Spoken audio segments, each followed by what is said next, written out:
Welcome to Dwarven Forge. This is everything you need to know about our terrain in 60 seconds. Ready? Let's go. We hand sculpt our pieces for maximum detail and artistry, infusing passion into every millimeter of our work. Everything is available beautifully hand painted so you can start playing right away. Or you can choose unpainted to paint everything yourself. Our pieces are completely modular so you can use the same sets to create a new adventure every time. Most pieces have embedded anchor magnets that affix to our terrain trays for secure building, and for revealing rooms as your players discover them. We create everything out of Dwarvenite, our top secret PVC formula that's nearly indestructible. We pack our pieces with as many features as possible, such as swappable LEDs to quickly change the look of your scene. We offer magnetic accessories to add flavor or increase the danger. A 1-inch tactical grid is sculpted into our floors, hidden in dungeon flagstones, natural rocks, or sticks and plants. In addition to sculpted pieces, we make terrain trays to use as a vibrant graphic base for your build. We offer a range of environments, including dungeons, caverns, cities, castles, sewers, forests, mountains, streets, burrows, ice, and hellscape. And that's just the beginning. We have a passionate fan base who can tell you all about it. And that's everything you need to know about Dwarven Forge in 60 seconds.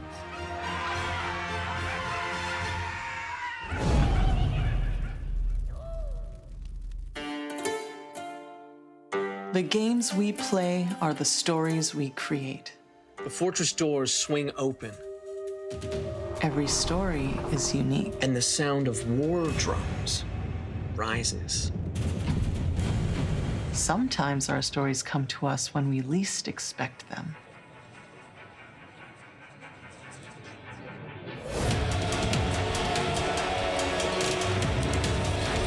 We need to be ready no matter where inspiration strikes.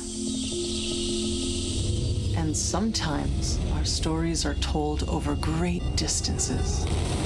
No matter where your journey leads you or how your story is told. The games we play are the stories we create.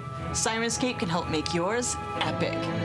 Sirenscape is searchable, fast, and customizable from any device with no need to pre-install any sound. Adding epic atmosphere to your game has never been easier.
Hello, everyone. Welcome to episode 11 of Into the Mist, our Curse of Strahd campaign.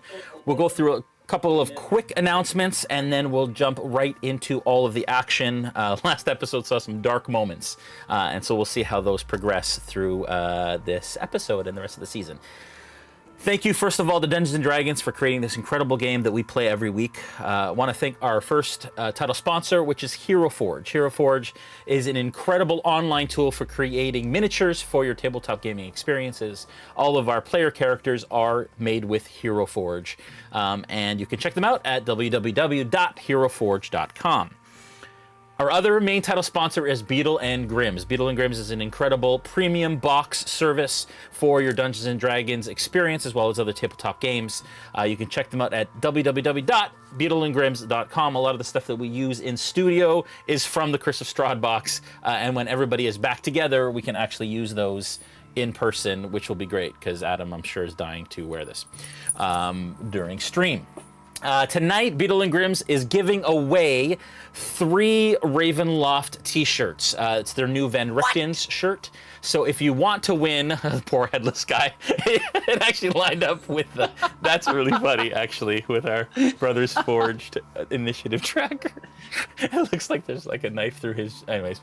That's ridiculous. Anyways, we're giving them away. In order to win, all you have to do is write Ravenloft, one word, into the chat, and more than once you'll be disqualified, but the wonderful people at Beetle & Grimm's will send you one of these awesome, incredible t-shirts. So definitely do that throughout the session. Also want to thank Sirenscape, our other title sponsor. They're an incredible online tool for creating ambiance and sound effects for your tabletop gaming experiences. We use a lot of the Curse of Strahd official stuff from Dungeons & Dragons, as well as some of our own stuff that we've created for Sirenscape. You can check them out at www.sirenscape.com/RealmSmith. Want to also thank the rest of our product sponsors, WizKids for a lot of the miniatures that we use at the table, Dwarven Forge for a lot of the terrain that we use, D&D Beyond, as everything that we do digitally with our character sheets and everything is powered by Dungeons & Dragons, including the encounter tracker, and Mithril Armory, who is sponsoring our Natural 20. Anytime a Natural 20 happens, an animation appears on screen like this for their Stoneheart Kickstarter, which will be coming soon. But before that, they have some other Kickstarters they'd like to tell us about. So I'd like to welcome Dave and Joel to the stream, of course, who are members of the RealmSmith cast, as well as Mithril Armory. You guys have a couple of Kickstarters that you have coming out very soon. Let us know what those are real quick, and then we'll jump back into the action. If you start. Yeah, it's going to be a crazy summer. We've been working on stuff all winter, and they're all kind of getting ready to launch around the same time. So we got back-to-back ones coming up. You want me to talk about the first one? Yes. Joel? So the first one coming up is going to be kind of a follow-up to the Tin 20s, the foldable metal D20s that we made. People asked us to make a full set of them, and so we did. So you have these sheets of metal that you can pop out the dice and fold them together, and we had artists design the faces. So now there's a full set, nicely colored, nicely designed. Yeah, and there's 3d6 in those packs. So we went from having just one d20 to having a full set, and that's going to be launching next Monday. Awesome. Very excited about the Tinhedrals, which Yes. Dave came up with the name last night. I love Tinhedrals. Yeah, and then we're seriously, it's so cool. But then after that, we have, I'm not sure if you noticed there, but on my table behind me, we have the spinners. That's not out for a while. Dave didn't want me to talk about these, but these are like our color spinners, and they're amazing Chroma Spinners. And They're totally remade. Like, they're not just colored versions of the previous one. They're totally remade. They're totally different manufacturer, totally different rotation mechanism. Everything's different on them. Yeah, it's been totally redone. We had to actually kind of tone down some of the spinning because it was too fast and too long. The death save spinners. Exactly. They're spinning for like 30 seconds. There's too much. Yeah. So those. What's the other Kickstarter, Dave? We also have an update to Sketch Dice. We've replaced the tips on them. We've got some new colors, and we're hoping to launch the Fireball version, which will be 8d6. And if you haven't seen them, they're a blank white die that come with a set of special permanent paints that have been tested to work with them. They're in kind of like a marker form, those paints. So you can come up with your own design for all of your dice. And when you want to change it, you can use alcohol to get rid of the memories of your previous design. That's terrible. It's not working. It's really blown out. Probably not the right wording. But they're awesome. I have them here somewhere. Yeah. Yeah, they're super cool. Yeah, I have 100 behind me, but it just wouldn't be appropriate right now. But anyways, a whole bunch of stuff coming up. So follow us at Mythroll Armory on Instagram, and you'll get all of our launch updates there. Awesome. Stay tuned for all the wonderful things coming from Mythroll. Thanks, guys. As I announced last week, we are doing another season of Into the Mist. The Mist are not allowing us to leave Barovia just yet. We're still working on the final schedule of how the finale will work and how much time we'll allow in between seasons, but stay tuned for lots more. And we are going to go down for a week or two between seasons, but that does not mean that there isn't awesome content happening on the Discord with quests and encounters and all of that stuff. So stay tuned. It's awesome. And it's going to be great. We're also going to have another giveaway. Actually, I didn't mention this earlier. From Beetle and Grimm's, we're going to do another Van Richten's box soon. Stay tuned for more details on that. We'll probably do it sometime in the break, where new people who join our Discord get entered for a chance to win one of the silver editions of Van Richten's Guide to Ravenloft from Beetle and Grimm's. If there's anyone out there that is sensitive to discussions regarding weight loss or fitness, if you want to tune out for a couple minutes, we want to be sensitive to that. But the RealmSmith team just this week decided that we want to deal with maybe some of the fluffiness that we've gained throughout the pandemic and get back to health and get to a healthy weight. And so we've launched something called the RealmSmith Wellness Challenge. And we are inviting the community to join us. We have created a channel on the Discord called Wellness Challenge in the general section. So anybody, not just patrons, can join that channel, set your goals for the month of June, basically next 4 weeks. So today and then four Mondays from now, we will be closing it off. But a number of the cast have decided to compete and try and do the best that we can to get back to where we are, just some healthy competition to be well again. So please, I invite you folks, those of you that want to, set your goals. It doesn't have to be weight loss. It can be whatever you want from a wellness perspective. And that is also mental health as well as physical health. And a lot of people have already joined us, and we're very excited about that because it's incredibly important to be healthy so that we can play D&D for a very, very long time. For those of you who are interested in joining the Discord, again, we have a general section where anybody can come in for free and join, but then we also have a role-playing section where you can play Vistani in Barovia alongside with the live stream. You can craft items and search for items and go on encounters and quests. Lots of cool things, and it's all powered by Patreon. So you can check it out at patreon.com/RealmSmith. It's been growing in leaps and bounds. We actually have a ad that centers around the community coming out in a little while. It's an awesome experience. We get messages every day of how the Discord helps people with their mental health and has really helped them through the lockdown and through COVID to really provide some entertainment and a sense of belonging and family. So we thank all of our Discord community for their incredible participation in what we do as RealmSmith. And part of that is also thanking our Smithgardians, who are the keepers of the Discord and our community and create all the quests that we offer through the Discord, as well as the Realm Watchers, which are our moderators in the Discord community as well. All of those people are amazing. We couldn't do this without them. So we want to thank you. Another way that you can support the channel is with merch. We have a store that is below the videos. You can see them there. We have tons of merch from both Tides of Wildmount and Into the Mist. It's a great way to support us and represent by wearing that as well. We've also launched some Pride gear for the month of June that you can check out as well below the video. Definitely jump in and represent an incredible event and month, and you can check that out. This Thursday, we have Aftermath, which is our post-show, post-episode, semi-spoilerific look at what happens behind the scenes at RealmSmith. What we have is a couple of cast members join us. So any questions you have tonight about things that happen, about rules I get wrong, or why I decided to kill certain characters, you can join in. Make sure you note those questions down so that you can ask them on Thursday, and then we will answer them. And it's just a really great time to just kind of hang out. That is Thursdays at 8 p.m. Eastern on YouTube and Twitch. If you do like what you see tonight, our main channel for streaming is YouTube, so the giveaway happens on YouTube and only on YouTube and only live. But if you like what you see, please subscribe and hit that bell icon to be notified of anytime we go live. As well, like the video because that helps people to know that we're here. And then, as always, feel free to follow us on Twitch as well. That was a lot, and I'm glad we got through it. There's a lot to go through tonight. Without further ado, let us venture into the mists.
All right, here we go. Hey, everyone. Yo, hey. Welcome back, cast. Hello. How is everyone doing? Good? You know, surviving. All right. What we do best. Well, last session, you were all at Argynvostolt, creating or establishing your lair there, with Godfrey becoming your chamberlain within that mansion. You did a tour of the estate. You spent a night there. You were visited by Morgantha once again, Falfer, who actually brought her daughter along. I said sister, it's actually her daughter. The sole remaining daughter from the coven of one of which you killed at Bonegrider seasons ago. In the morning, you spoke to Savid, who convinced you to loosen his bonds. He is the Dusk Elf who you helped and then hurt and then helped again and then tied up. And he suggested that perhaps he take you back to the Vistani camp to speak to Casimir, a Dusk Elf elder of his people, and perhaps he could help you in your quest. Before doing that, though, he said that he had to find Arabelle, who was a missing Vistani girl, the daughter of Luvash, who you found at Lake Zarovich. Unfortunately, when you found her, she was tied up in a burlap sack, and an individual pushed her overboard. You saved her and were successful in bringing her back from near drowning, and then decided that her captor would meet an unfortunate fate, as Sterling, or fortunate, depending on your perspective, but Sterling and Dimitri dispatched of that character. Arabelle coming back, and once she had kind of gathered herself, this 7-year-old Vistani girl took charge and said, I need to go back to my camp, and trudged off into the woods, onto the road, and on their way to camp. As I mentioned before, the camp is a little ways away. So as you all travel to the camp, is there anything that you all want to do in that I'd say that 45 to an hour minute, 45 minute to an hour walk to the camp? I'm gonna cure wounds on myself if that's okay, Jay. Yeah. Oh wait. It doesn't work against the hag's stupid thing, does it? No. And you and Noggins are still exhausted. Have one level of So exhaustion. you need remove curse or something? Shoot. Probably a restoration of the greater kind. Yeah, this is a Spielberg movie, right? Yes. Yeah. Anyone else? At some point, I do want to have a conversation with Dimitri, but I don't know if this is the time and place. So I'll walk along with Dimitri, kind of like gauging the mood of everybody after everything that just happened. Okay. But yeah. And Dimitri's just going to continue along. And after what happened at the lake, I think he's going to be just quietly kind of trudging, just getting to the next place and really going through in his mind everything that just happened. Okay. Do I have Fulfer in the Bjorn? That's up to you. It'd be great if I was in the Bjorn. Yeah. So you'll be there. We'll have you in the harness, front or back. Yeah, I'm going to. This time, I'm not so comfortable with you. I'm going to be on the back. I wonder why. Just flip you around. Yeah. So, watch my back. I would say after everything that happened, Ezmerelda is just very somberly walking along back to. Is it that we're headed back to the camp? The camp, yeah. To the evil Vistani camp. Yes. To where Casimir yes, to their camp. Yeah. Okay. Anyone else? Travas is probably going to walk close to Ezmerelda and pester her a little bit. Okay. Just make chit-chat conversation. And try to figure out what happened, because he was totally unaware during that encounter. What was going on? Everybody just started swimming off. He came back, they came back. The girl's there. Ezmerelda, hey, what happened there? She was tossed in a sack to die, is what happened. And Sterling went and died for her.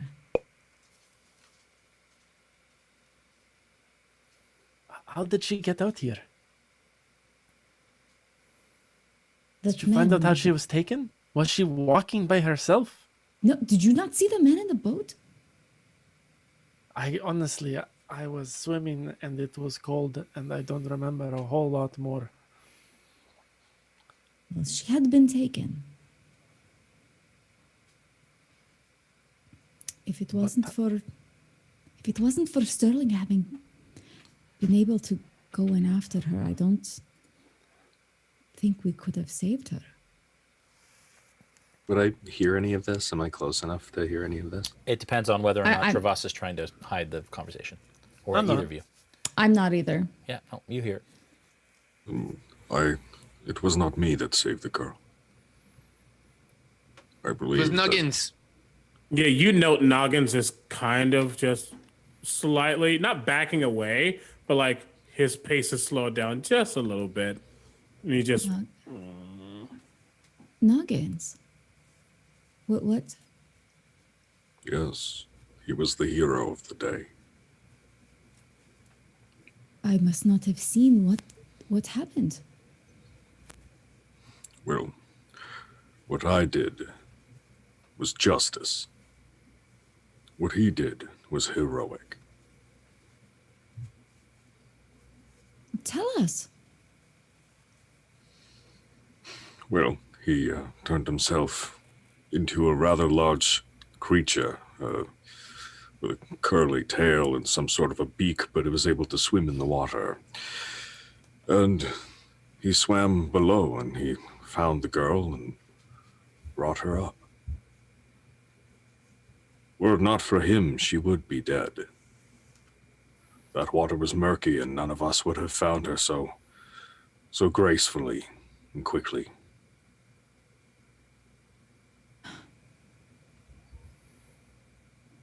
Noggins is saying nothing, by the way. I don't think he's actually really close to y'all. He's just kind of just stumbling in the back, just kind of. And I just Feels kind weird. of turn back to look at him and look back at Sterling.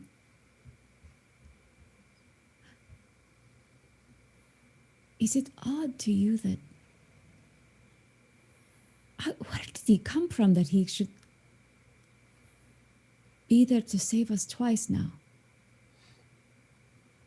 I don't know. But I've long suspected that the Morning Lord still has some influence in this realm. And I think that's why he is with us now. On that, Exactly under what my we needed. breath, on Sterling's back, I'll just say, what do you know of the Morning Lord?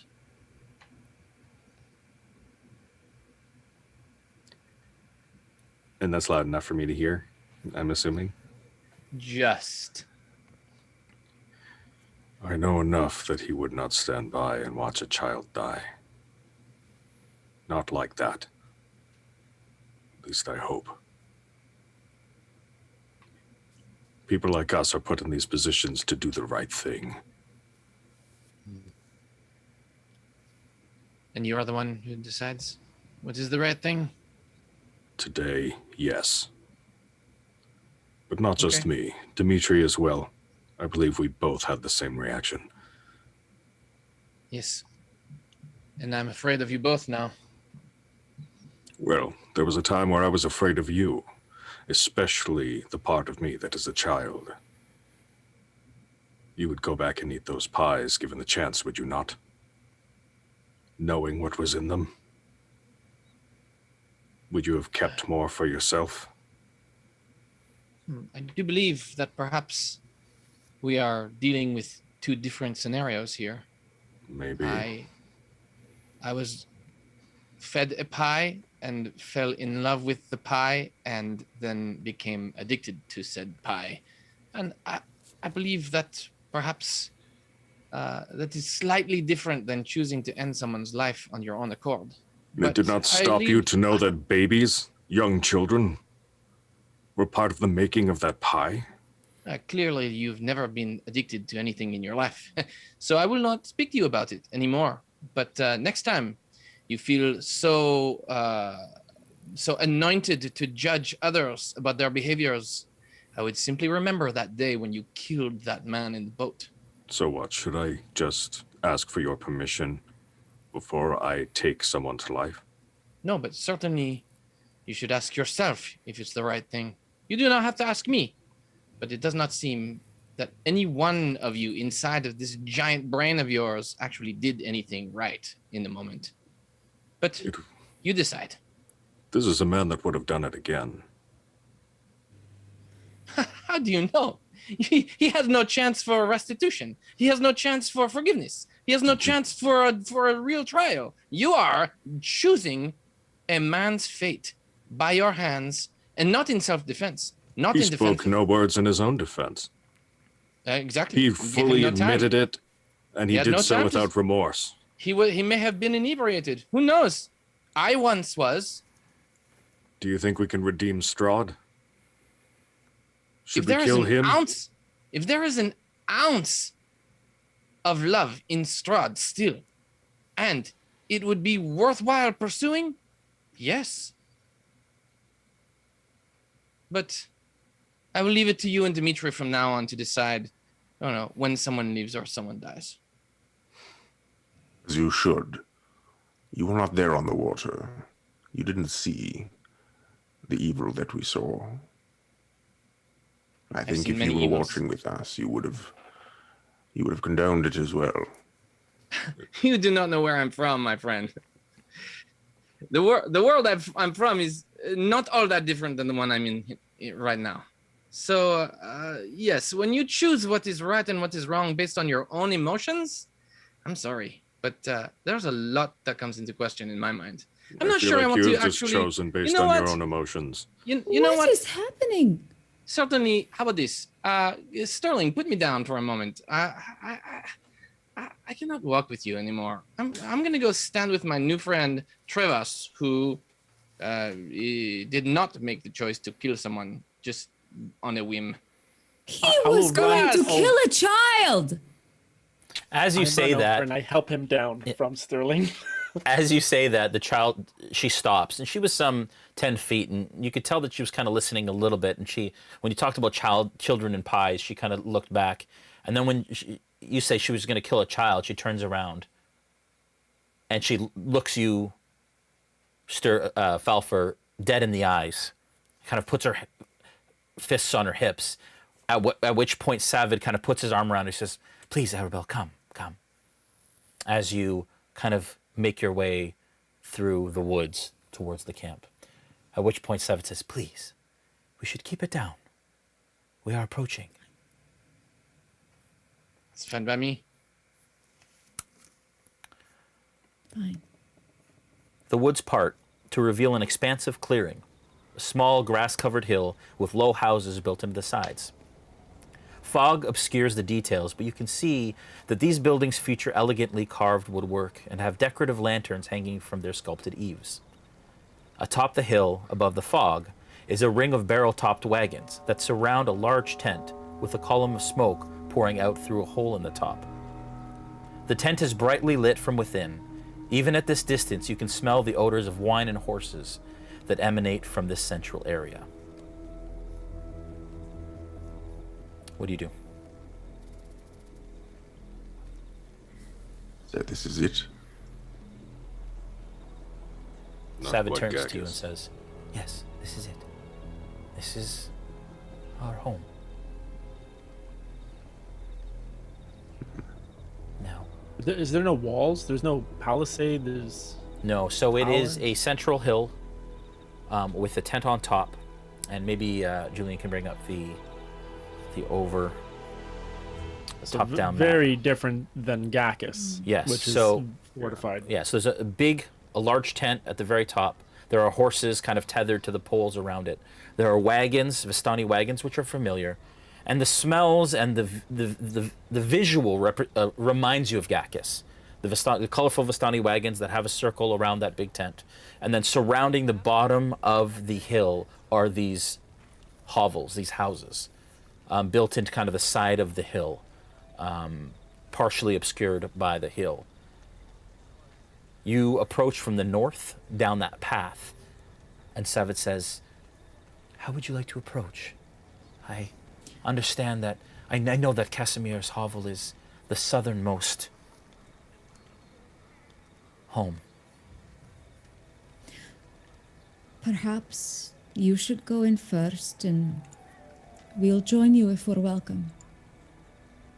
Yes, sir. We send Dimitri and Sterling forward, and they can kill whoever is there innocently, and then we'll just go in. I don't think we should kill anybody. Savid, do you not have defenses? Are you not attacked at night?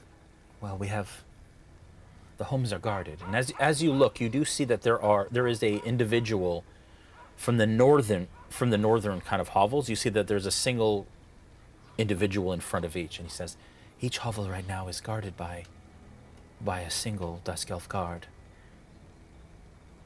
Many of the Dusk Elves are still out looking for Arabelle." And she says, "I am right here." Noggins, finally at this point, very, very awkward. Does not like the tension. Walks a little closer to Savid. So if you two walk in and, say, "Hey, I turn to whoever's next. What do we call ourselves again? The Daybreakers? They're the Dawnbringers. Okay. They're famous. You don't know? No. if you say the Dawnbringers brought back Arabelle, does that make us friendly to your people, or are they going to attack us regardless? He looks down at Arabelle, and you can tell that he's kind of guarding his words a little bit. And he says, the Vistani are one people, and the Dusk Elves are another. We share space, yes. But if you wish to speak to the Vistani... And Arabelle says, I am going home. And she turns around and she starts marching up the path, or down the path, rather, south, and up the hill on her own. Is and she an elf? Wait. No, she's Vistani. She is a... And out of character really Human. quickly. Yes, Dust Elves and Vistani. We are here to deliver Arabelle back to the Vistani, but the Dust Elves are also here. Yes. So it's two separate peoples. Yes. Living in the same space. So the Dusk Elves live in the homes that surround the hill, and the Vistani live in the wagons and the tent that is on top of the hill. And just for my, there was a Casimir that was mentioned. He's a Dusk Elf. Yes, he is like the Dusk Elf elder. He's the leader of the Dusk Elf people. And then Luvash is a Vistani. He's the Vistani elder. Gotcha. This helps me a lot. Thank you. Yeah. I will say to Savid in Elvish, why are you hiding your words from the girl?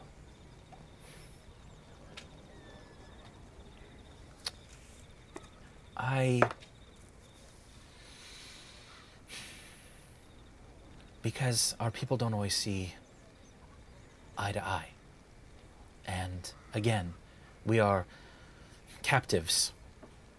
Free captives, if that is even possible. The only reason why we exist is because Strahd trusts these Vistani to keep an eye on us as we wither away and die over time. And I don't want to say anything that will upset her, that will then upset Luvash, or his brother Aragal, who is much more dangerous. She's about halfway up the hill at this point, marching towards the tent. I think we should be escorting her. I agree. Yes, I think if you were right that bringing her should carry some goodwill with them. I don't know. I'm just trying to figure it out as we get here, and it sounds like we technically did the Vistani here a favor. So I would think they would be less likely to attack us, at least immediately.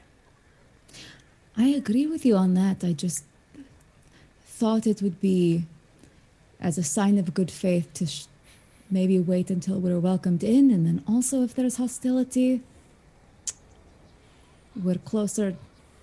Well, she's walking away, so we probably should decide now. You have two options. You should go alone. You have two options. If you go speak to the Vistani, I do not know how you will be welcomed. If you have saved Arabelle, I'm assuming they will welcome you kindly. But Luvash is temperamental at best. If you wish to speak to Casimir and want to make sure that you are able to do that, I would suggest you do that first. For me, I don't know. I don't know how Casimir will respond. I could go with the girl if you wish to go speak to Casimir, or I can take you to Casimir, or I can take you into the tent. It is up to you, but we must decide fast. That's a lot of options. Could we not divide? Would that be useful? I don't think so. Yes, it might be a bit much to explain our party separately. It might make more sense if they view us as a whole initially. She's at this point just crossing the Vistani wagons at the top of the hill. Can I tell if Savid is being truthful in his suggestions? Insight check. 17. Yeah. And you, with the 17, also sense that he is hesitant to go into the tent with you. That he's definitely weighted towards speaking to Casimir. Sorry, he's sorry. I don't obviously know this, but what did you just say? He's weighted to? Weighted. So he's basically like favoring the idea of going to speak to Casimir as a party first. I get it. You bring much value to him, Casimir, and to us, and to our cause. Did you stay with the girl and keep her safe if we go to Casimir first? Yes. But tread carefully. I don't like this. I don't know if we have any other choice if we have to come here. Like, I think we needed to. Right. All those for Casimir. Put up your hand. I will be honest, I don't really know what I'm voting for. Okay. That's all right. He says, I must go We'll figure it out together. And I don't know if I will see you again. So thank you. Wait, why would you not see us He again? turns down the path and he bolts down the path towards the opening of the tent. We promised we'd protect him. And we brought him home. It Our would be mission is complete. Does anybody else think it's strange for him to just go off without telling everyone or telling anyone? I'll be honest, I don't really know if any of this is going to be the best decision for us, but if I'm being honest again, I don't think we really had a good choice to make. So I have to agree, Noggins. At this point, you hear a eruption of sound within the tent.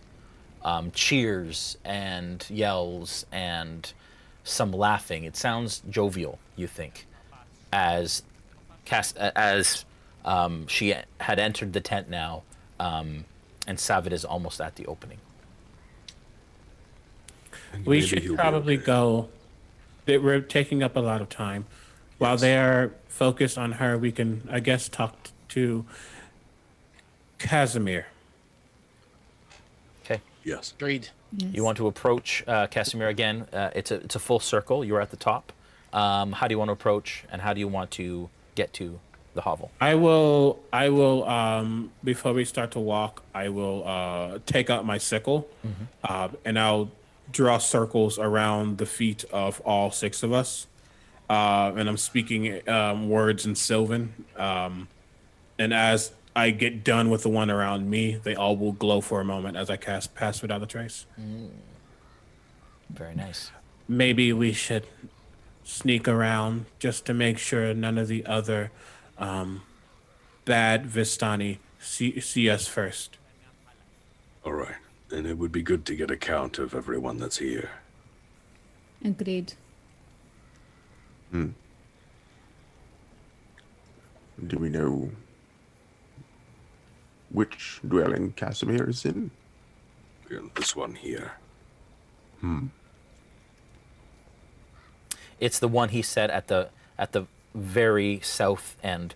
So you can't actually see it on the map there on screen, but it's the one directly south. There's 8 Which angle hovels. are we approaching from? You're approaching from the west. I apologize. So it's the easternmost. Gotcha. So we got to go around. That's Around. good. To the very what opposite time of day side are of we where you looking are. at? Sorry? About what time of day are we looking at? Oh, geez. You left in the morning. Took you about 2 hours. It's around 10 a.m. All right. Should we try to sneak around? Yes.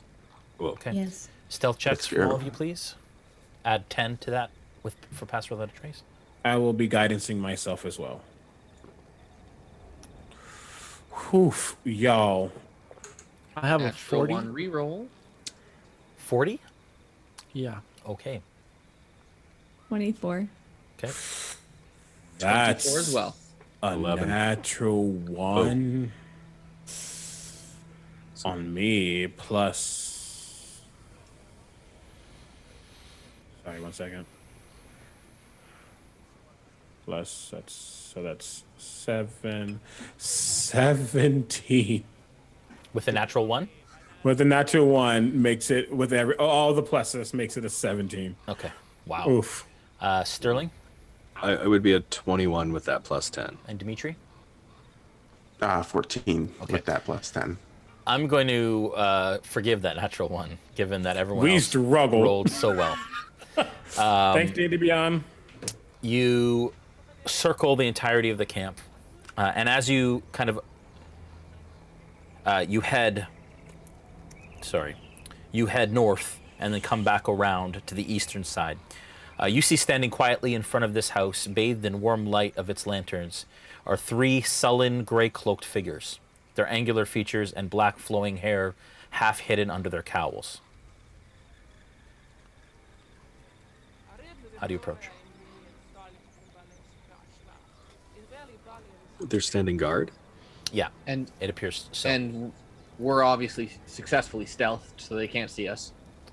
They haven't noticed you yet, no.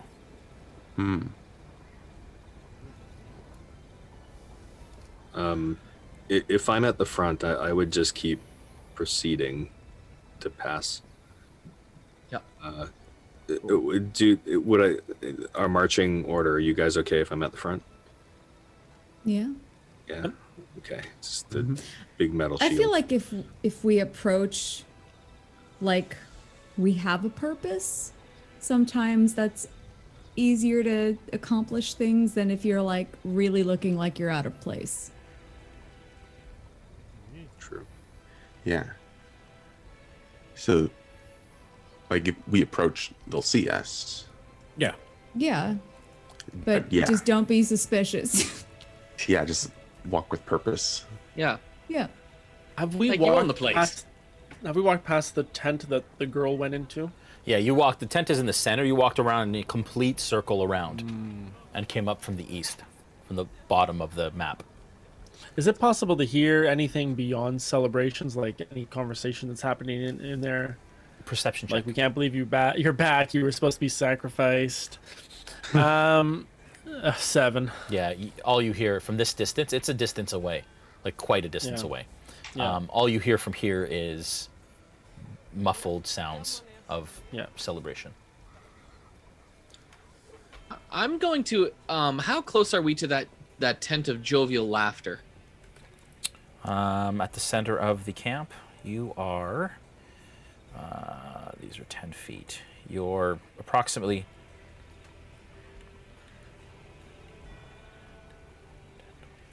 Like 150 feet, and it's uphill. Okay. The peak of the hill is about 30 feet from the ground, so it's an incline upwards to a height of 30 feet. Sorry, I'm just too curious. And I'll split from them and climb up the side of the hill towards the tent. Okay, are you stealthing? Yep. Okay, if you can give me your own stealth check now, as you're breaking away from the party, what are the rest of you doing? I don't say anything, but Noggins has a passive of 18. He definitely saw it. And Well, it depends on what he rolls, but that is also true. That's also true. what's that? No, go What did ahead. you roll, Joel? 16. With the 10? Oh, not with the 10. 26 with the 10. So Falford disappears into the trees to the side of you. I'm assuming you all kind of like circled around in the tree line, outside of the view of a lot of the guards that were there. So you are in the tree line now, and Falford just kind of dips off. And in fact, you guys don't even know he's left at this point, unless you said that out loud. Falford, did you say I'm too curious? I did. To the person who was next to me, which I'm assuming was Trevas, Yeah. because Yeah. Crevice. So you heard that, Travas, and- and then you see him dip out into the woods. Okay. Yep.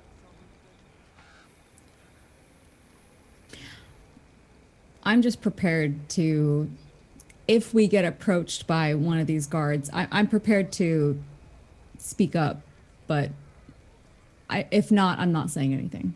It appears right now that the guards are just kind of like talking amongst themselves.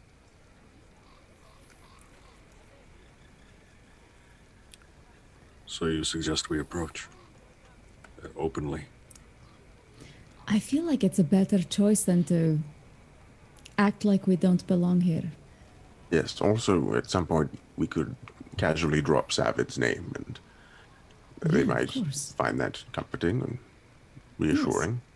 Somebody to back what we were saying. In fact, he is the Hopefully. one that he's the one that recommended we speak to Casimir. Right. So we would need to bring his name up anyway. So let's proceed. Okay. Joel, which way would you like to approach up this hill? Are you going direct line?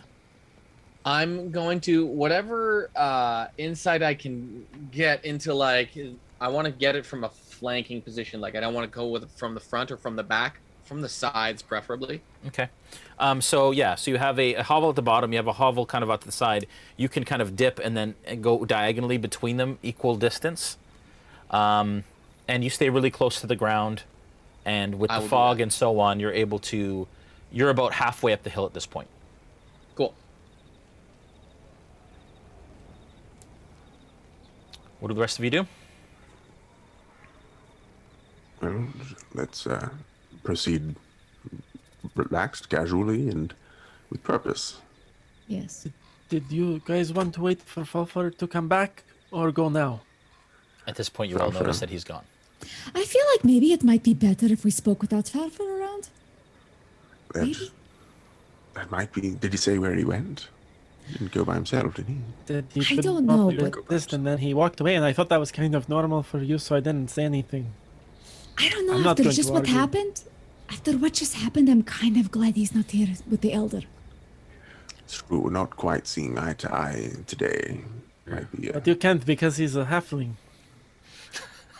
Really, Travas? I was saving that one for like 2 days. Okay, but Travas, you need to understand that that's something that might hurt his feelings if he was to hear you say it. And so you should probably wait for him to be back to say it again. I won't tell him about the game we used to play with halflings then. If he attacks you, I'm not going to stop him, is what I'm going to say. Anyway, I'm really I was glad. about to say, Noggin starts to walk forward. Okay. You break the tree As line. seeing that, I'm like, okay. Okay. You break the tree line. What is the order of approach, just so I understand? I'll be towards the front. Yeah. Okay. I'm noting right now, he started walking as they were talking. Okay. Yeah, I'll follow right along as soon as like, oh, guess what? Okay, yes. Okay. Yeah, I'll be behind Noggins and Ezmerelda then. Okay. I'll Dimitri? be near Sterling. I don't want to be way at the back, but I'll be beside Sterling. I guess that's the back. Okay. And then Dimitri, I guess at the back? Yeah. Okay. All right. As you all approach, they turn towards you, and you can see that they don't react immediately militant, but they do kind of just rest their hands on their blades, on the hilts of their blades. As soon as they turn to us, I'm just going to give them a casual wave. From the back, okay? You kind of wave at them. I give him a nod. Yeah. Okay. And they kind of turn and square off against you guys, just like turn their bodies so that they're facing you. And they say, one of them speaks up and kind of lowers his hood, and you can see that he's got long, dark hair. You can see the tips of ears poking through the strands, and he says, "Hello, may I help you?" Yes. We had come to find out from a friend of ours who's from your camp, Savid, that a girl had gone missing, and we have retrieved her.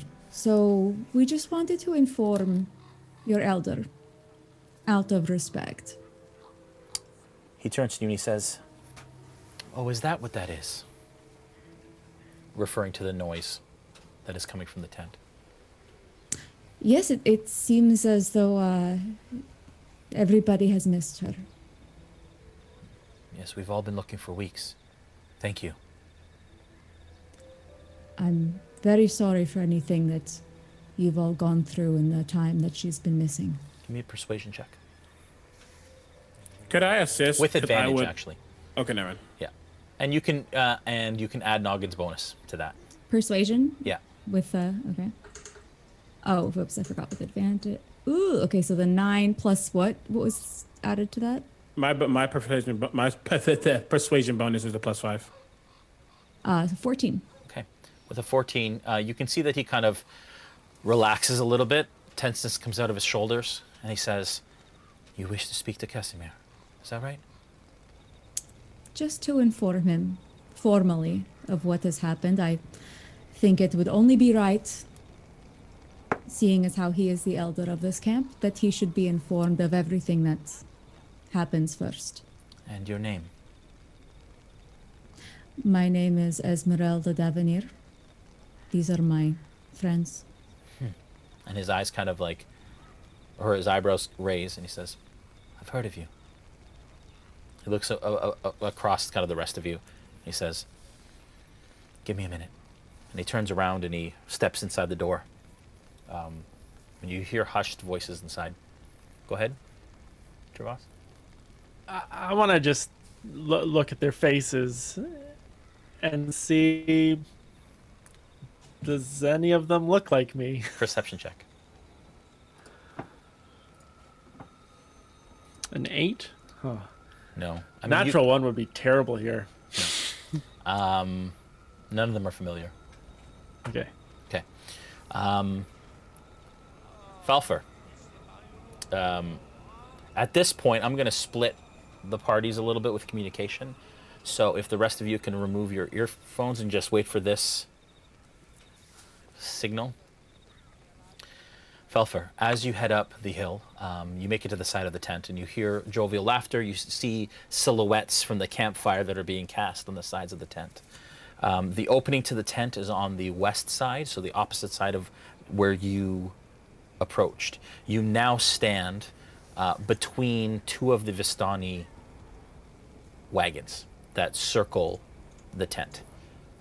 And you count many wagons. There's 12 wagons kind of around the perimeter. What do you do? So, and in the map, I seem to have noticed there's a bunch of bedrolls around little campfires inside the perimeter. No, so those are horses. Those are horses that are, some are tethered to the side of the tent, and some are tethered to poles. So there's like 20 or so horses, a couple dozen horses that pull the wagons, you imagine. Can I tell what dialogue is happening inside the tent? Insight check.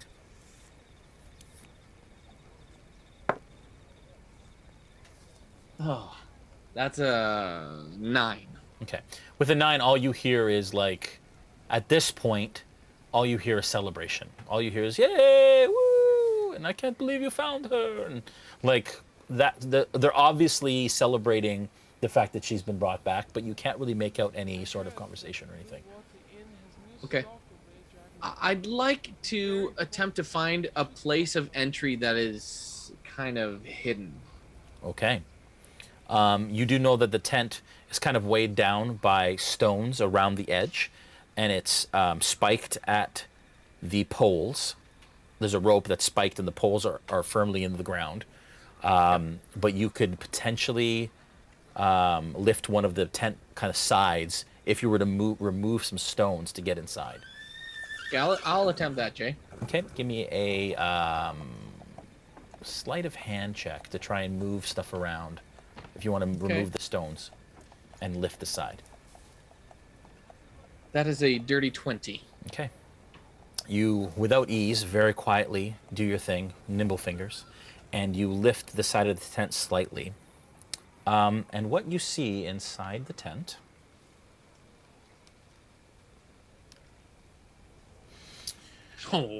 are a number of Vistani circling a couple of campfires. So you see a group of 3 Vistani at the end around a large campfire. You see another 2 gentlemen here. There is what appears to be a teenager tied to a pole, the center post of the tent, tied with his hands, and you can see that he's been whipped. He's shirtless, and he's got gashes across his back. And right now he's kind of resting against the post as kind of this celebration is happening around. You see another one back here and then a couple other here. You are at the back of the tent over here, which I will put you there right now. As you kind of look through. So there are 2 Vistani literally to either side of you. There are bedrolls strewn about. The one thing that you do notice, give me a perception check actually, as you look in here? Yes, sir. That is an 18. Okay. With an 18, you see that the girl is being kind of held and hugged by a burly gentleman with a beard that stands. And actually, we can bring up the image, Julian, of Luvash.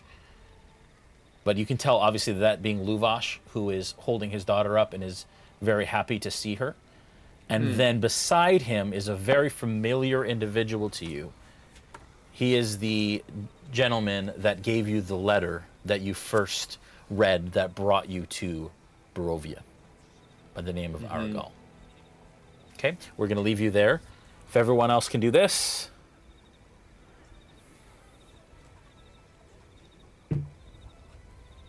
And Falfer, if you can unplug. Who are these two guys? None of the old business. We can hide those for now, Julian. All right. Okay. The Dusk Elf steps outside of the hovel and says, "Please, Casimir will see you now," as he welcomes you into the hovel. Is he alone in there, or? Well, you don't know. At this point, the door opens. Oh. And the two guards step aside, and the one kind of ushers you in with his hand. Can we hear the organ and choir from where we are, or? Is there? You hear an organ and a choir right now? Is that what's going on? Is it really loud? No. Okay. But warm light kind of spills out of the hovel. I'm assuming you all enter. Yes. Okay. All right. As you enter, you see that it is there's a description that I will give you as soon as I put you all in. I'm not going to put you all in here. That's going to be a crowded room. Yeah, it's really, really, really crowded. You see that there is a, one moment. Standing quietly in front of, his hovel is decorated, has a decorated vestibule and a comfortable room in the front. It's basically like a sitting room. You see a table to the left. You see a shelf on the wall that has a bunch of knickknacks, all kind of set nicely on it, of all varying ages. Some you can tell are very antique, some are newer. And then you also see at the back is a curtain that separates the front room and the back room. And a Dusk Elf has it open and he says, "Please come," as he tells you to enter the back room. What kind of knickknacks are we talking about? Looks like figurines, all different kind of makes, styles, probably things that he's collected over the years. If you want to give me an investigation check, I can tell you more if you're interested. Yeah, I'm curious if anything stands out. Okay. While he's looking at the kind of the shelf, what do the rest of you do? I'm just keeping an eye out for danger. Do I get any sense of, potential ambush or anything? Insight check. I got a natural 20 for a 27. Yeah. There are some that look somewhat valuable, but for the most part, it's just collectibles that he's collected through the ages that he's been alive. Yeah. Dirty 20 on that insight. No, you get the sense that you're being welcomed. You don't get any sense of danger. You get a warm, sort of cozy feeling when you enter his hovel. Okay. And as you all walk in, he kind of stands at the back in front of the fireplace, his silhouette being lit by the fire. He is a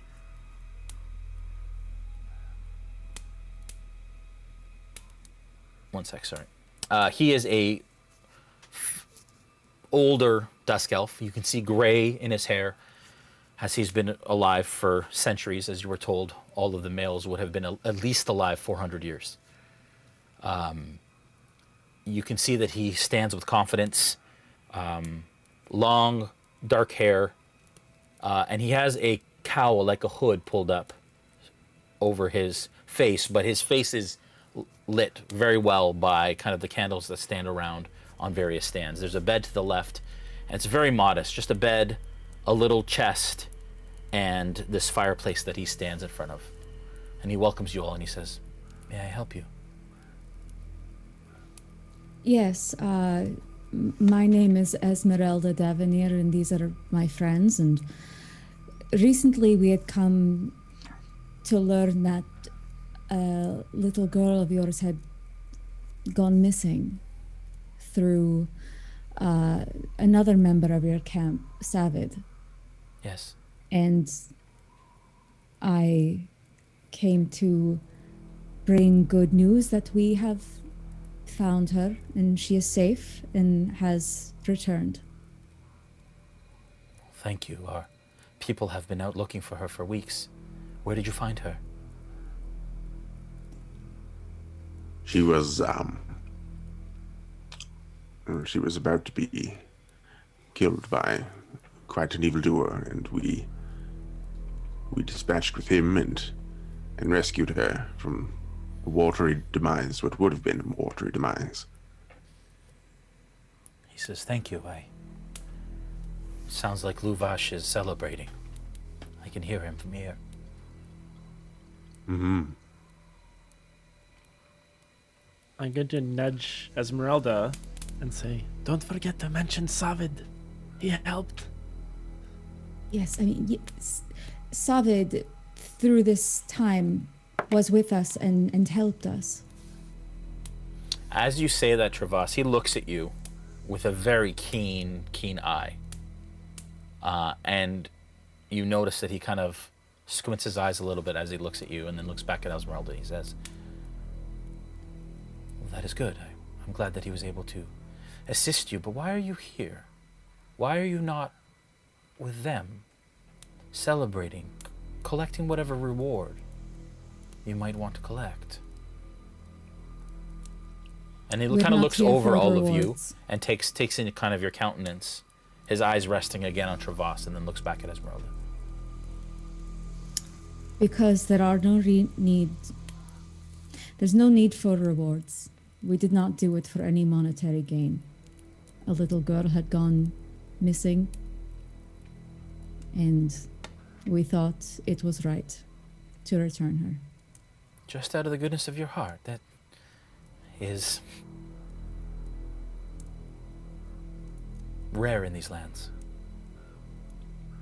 I'm aware of that, yes. Again, why do you come here to speak to me? It was suggested to us by Savid that we seek you first and make ourselves known to you before anything. Understood. Is something To what amiss?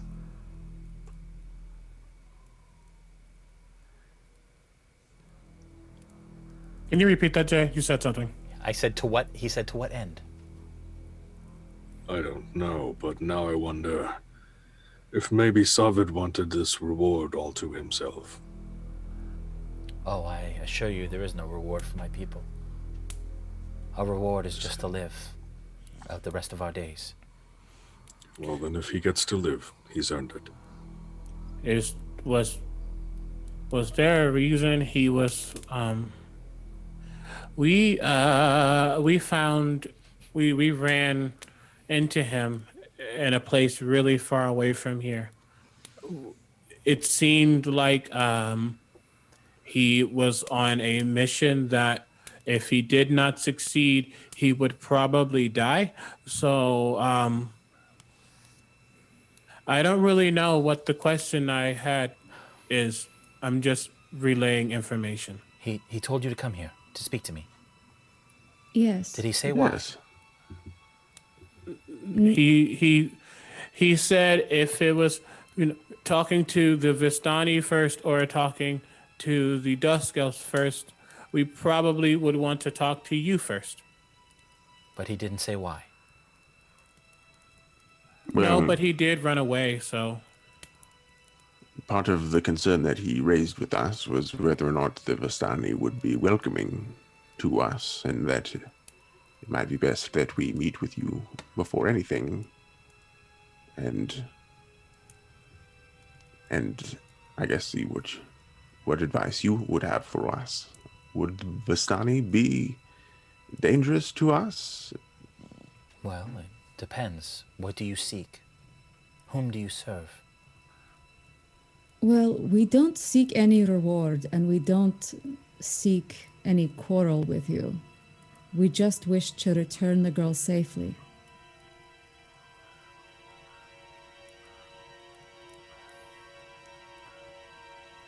Well, thank you for doing that. I'm appreciative of the task that you have carried out, and I'm sure it'll calm Luvash for a time. But I ask again, whom do you serve? I will poke my head out a little further and say, these are the Dawnbringers. And in Elvish, I'll say, they're here to set you free. He laughs. I don't know what he just said, but we serve the Morning Lord. Well, some of us serve the Morning Lord. I wouldn't say that we all do. I don't really know who the Morning Lord is.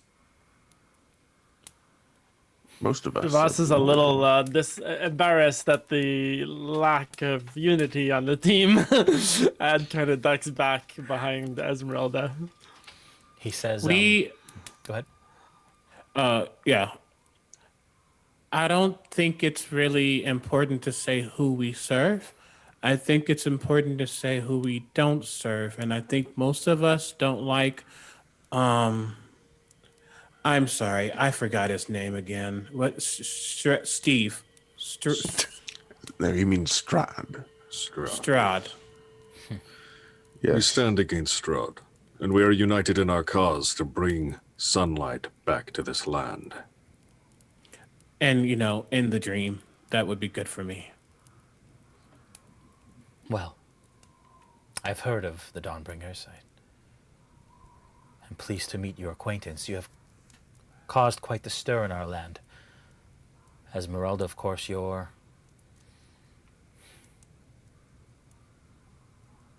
people speak of your exploits and the things that you have done.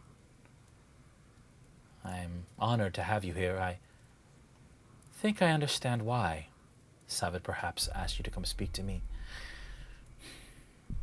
But it is true that you are not allied with Strahd. Is that right? That you seek to bring dawn back to this land?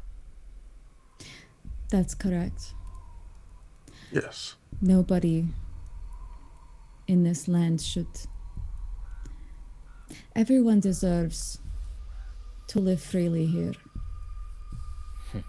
This is a really bad nightmare, and I think that everyone deserves to have the dream that they want to dream, not the one that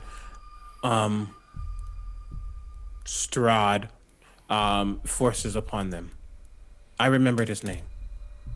This is not a land of dreams, my friend. This is a land of nightmares. I know, and a nightmare is just a bad dream. Hi, my name is Noggins. Pleased to meet you, Noggins. I'm a dreamer. I'll shut up now. He says, what I tell you, then, is in confidence. The strictest of confidence. His eyes and his ears are everywhere. You know this.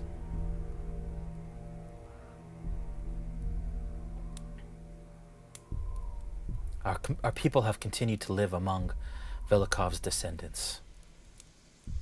Unfortunately, these modern Vistani are neither as noble nor as enlightened as their forebears. Either way, I hope to outlive the present leadership and return to the old ways. But they are not the worst of our fear. You should seek the Amber Temple. I plan to head there myself in the coming weeks. The secret to breaking Strahd's pact and freeing Barovia from its curse might be hidden there. Please consider accompanying me to the temple when I am ready, so that I may find something there that can bring my beloved sister back from the dead. What is it that you seek?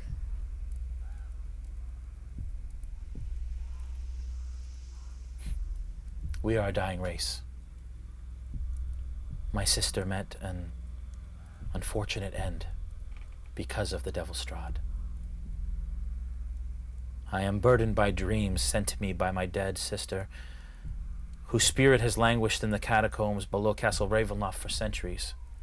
I believe that Petrina has repented for her many sins, and I yearn not only to free her, but also to restore her to life. But it is a dangerous road, and from what I have heard, you are quite capable, and the Morning Lord, or whatever you may call it, may have brought you here. This is quite opportunistic, I might say. I could use your help. I could use your defense so that I may find a solution to bringing my sister back, and you may find a way to end Strahd. This temple is the key, I assure you.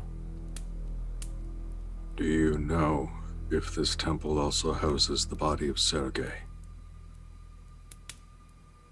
Strahd's brother? Yes. Of course. That is what history tells us. And how would you go about resurrecting your sister?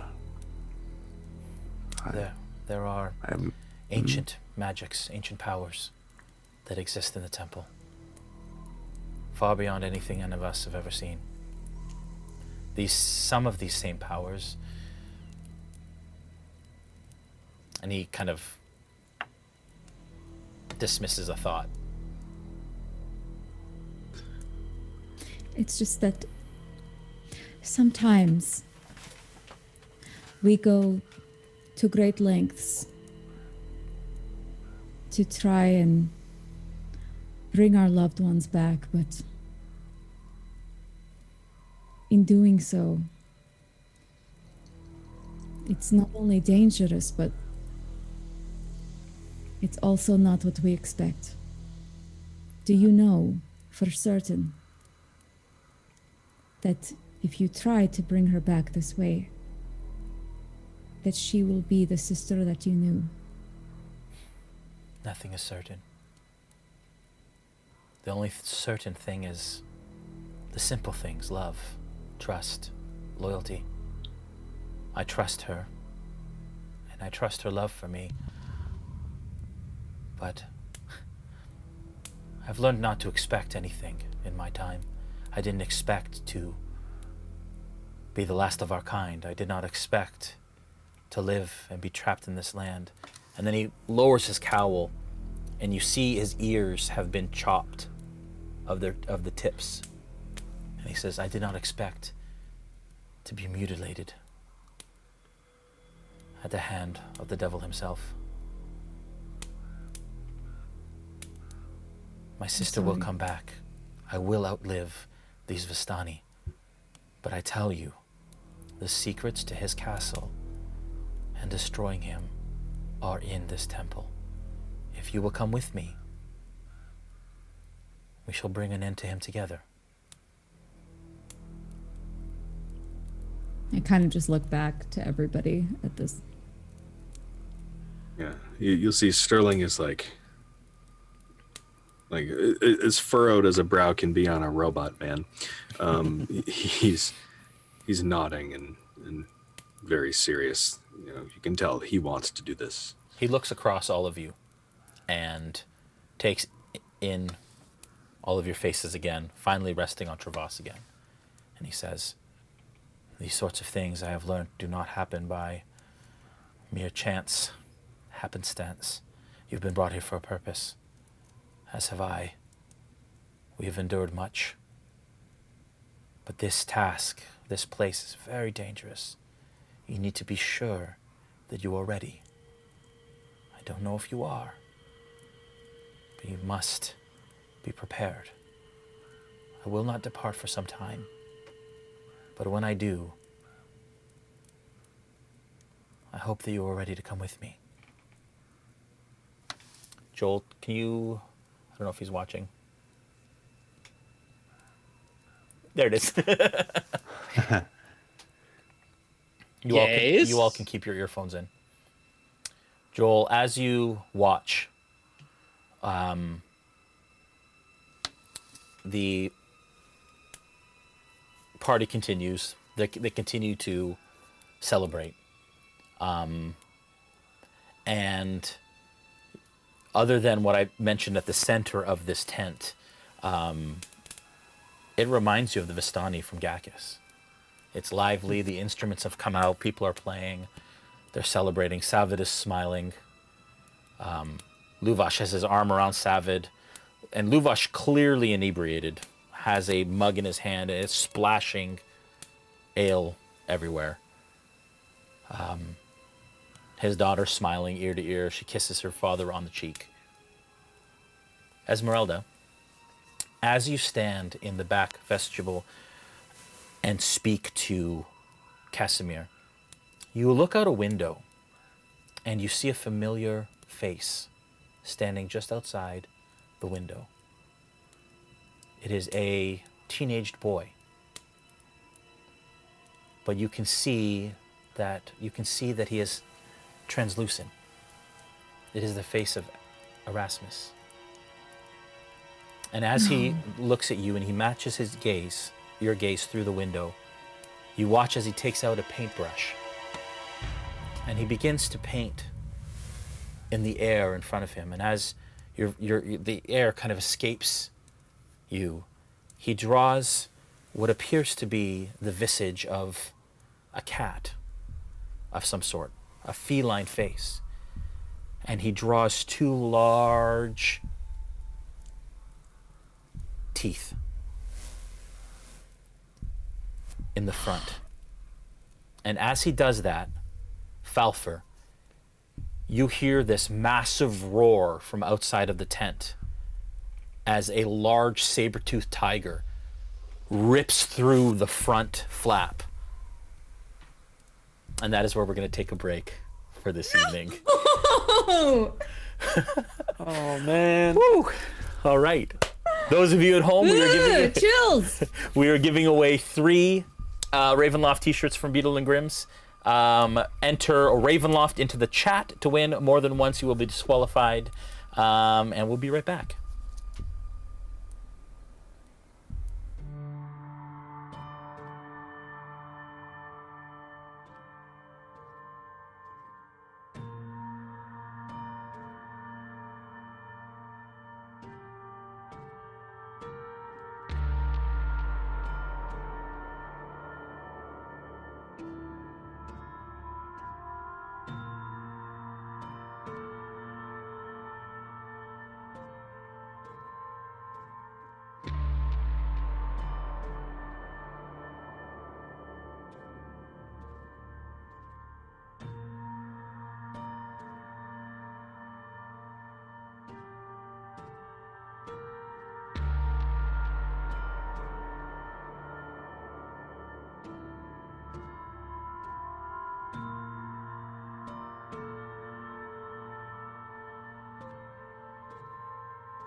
All right, we're back. Whew, that was good. Okay. All right. So as you stand there, Falfer, or actually probably you're kind of stooped down, looking through under the camp, there is this massive roar, and a saber-toothed tiger tears in through the front of the tent. To everyone's fright, can you give me a nature check, please, Falfer? Yes, sir, I can. Ezmerelda, out the window, while you're in the hovel, you see the visage that I mentioned, and the thing that the visage paints. And then, as soon as it's done, the visage like the painting opens its mouth, and you hear this roar echo across the hill, and you all hear it. And the visage like dissipates, and it's gone. I run out as soon as all of this happens, and I see who I think I see. I'm running out. Okay. Ezmerelda turns around in the hovel and bolts. What is happening? Where are you going? And you all heard this Heard a roar. massive roar coming from I'll up follow the her. hill. I look at Casimir, and instinctively I say all this in Elvish, and I say, "What is that? Is this a bad thing?" Okay. Yeah, and he turns to you, and in Elvish he says, "Opportunistic, perhaps." Let's all roll initiative. Jay, I rolled a 20 on my nature check. Yeah, with a 20, you don't only recognize that this is a saber-tooth tiger, given that it's got sabers for teeth, but you also recognize that it is the same one that Rectavio had in his that you met in Vallaki. Okay. Okay. At that point, just noticing it, Yeah. I let out a little laugh. Okay. Okay. All right. Sterling, 18. Dimitri, 2. Falfer, Oh, sorry, initiative. You said. Sorry, apologies. Okay. That is a 20. No, 15. Sorry, 15. Ezmerelda, 13. Noggins, 7. Travas, 24. 24. Yep. And at this point, I would like to welcome to the stream Matthew Lillard. Welcome back, my friend, and thank you for waiting as long as you have. He's about here. Julian's just figuring out how to... What? We thought Joel would Where be is- dead by now. Matt's here. Here he is! Hey! We lost The Omega. audacity! We traded. It was I. And he I just- have returned. Yeah, and Noggins is hidden currently, Julian. I think Julian just pressed Bye, all the bro. buttons to Poor try Noggins. and reveal He's Matt. button mashing. Yeah, I get it. You can't have two awesome people here at once, so it's fine. Yeah. he'll figure that out. Anyways, Matthew, Sorry, can I Omega. get an initiative check from you, please? Yeah, I rolled a 6 with a +6, so it's a 12. 12. Okay. All right. At the top of the order, Ezmerelda, I'll say that you were able to run your distance out of the hovel. So that's 30 feet. So I'm going to say you went 5, 10, 15, 20, 25, 30. You were right outside the door at that point. As soon as you break kind of the entrance of the door, you see that the guards kind of look over at the hill, grab at their swords, and then you can see that they're trying to do the math in their head of, is this did you bring this or not? And you can tell that they're obviously quite concerned at this point that perhaps this was a setup. Travas, you're up. Sterling, you're on deck. Okay. Hearing the roar, Ezmerelda runs outside. Ooh. Sorry. I hear the party gets a little lively. That was too loud. Sorry. I'll sort of slowly walk outside, not certain that I want to be near a lion or a tiger or a bear. Once I get outside, what do we see it from where we are? Okay, so 5, Like 10, just outside the door? 15 puts you just outside the door. You're standing beside Ezmerelda at this point because you're closer to the back of the party. Yeah. And you see that the guards have moved their hands to their blades, and they're looking up towards the hill and then looking back at Ezmerelda, and as you burst through the door.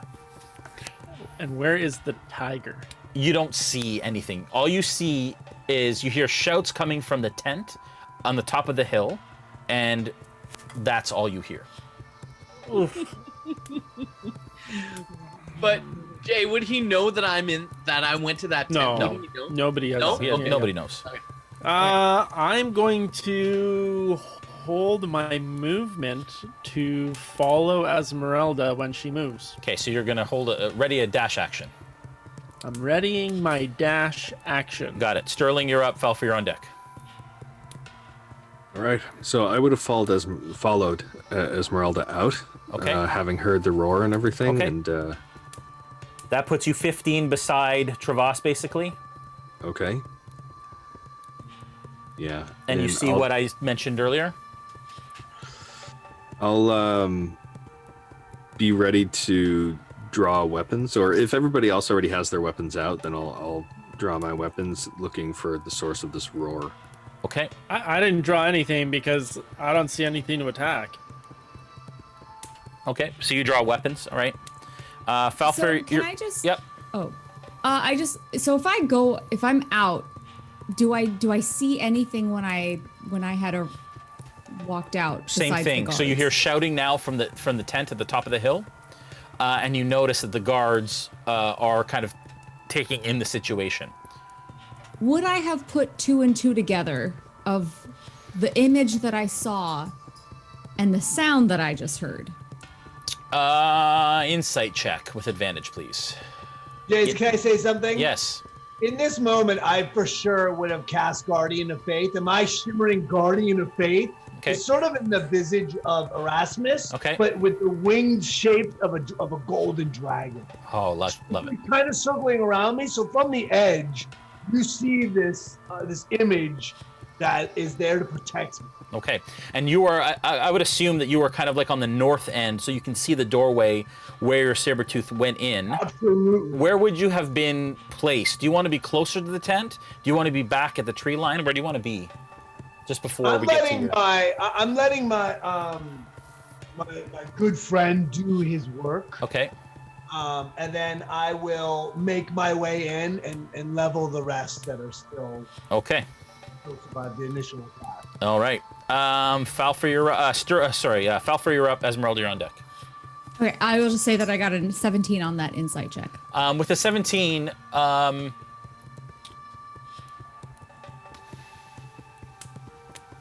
man. You know that Erasmus is the son of Van Richten. Mm-hmm. You know that you haven't seen Erasmus since he passed years ago. You don't know why he's appeared to you in this moment. You know that the tiger image that he painted in the air is obviously symbolic of the roar that you just heard. And you do remember that Rictavio had a saber-toothed tiger, but you can glean what you want from that. So as soon as I am able to, I'm going to run towards the sound of the tiger. Okay, all right. So Falfer, you're up. Then Ezmerelda, you're up. I will retreat from the edge of the tent, like pull back. Yeah. And Jade, can I assume that since the tiger is here and I know Rictavio owns a tiger, can I just look for Rictavio? Yeah, you can give me a perception check, please. Sure. That is, a natural 20 plus 7, so 27. Okay. With a 27, at this point, I don't think Rictavio, so you would have been a kind of a safe distance. So I would say, Rictavio, that you're probably behind the ring of wagons, which is some 30 feet from the tent. Great, yes. So that you're kind of ready to pounce when the time comes. If that's what you say, DM, then that's where I am. Oh gosh, I just did what I wasn't supposed to do. Oh, sorry.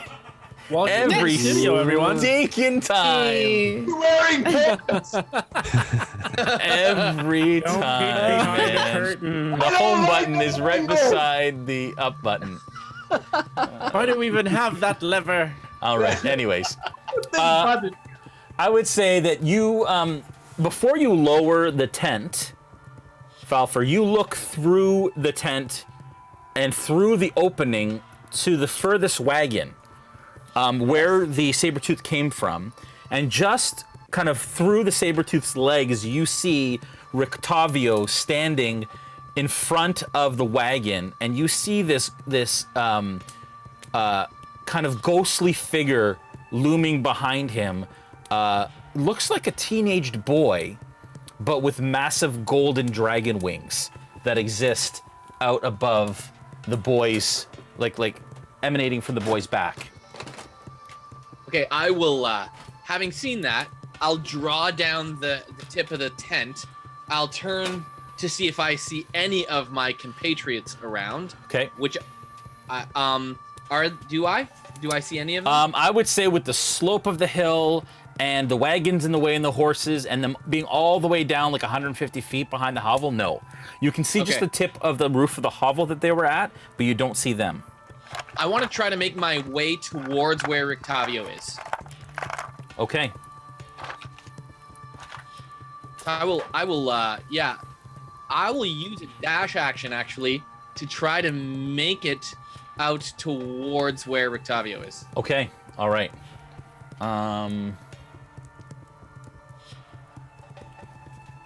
Okay, so you'll use a dash, so you'll move your full movement, and at this point, the horses are starting to like pull on their tethers, and even the tent is starting to shake a little bit from the horses trying to get free. So you want to go around the right or the left? Wherever the least amount of stuff is. Okay. 5, 10, 15, 20, 25, 30. 5, 10, 15, 20, 25, 30. You make it just to the edge of the tent on this side. I only have 25 movement, AJ, so that will be that's 50. fine. You still, from this angle, through these horses, see the visage of Rictavio here with the Guardian of Faith standing behind him.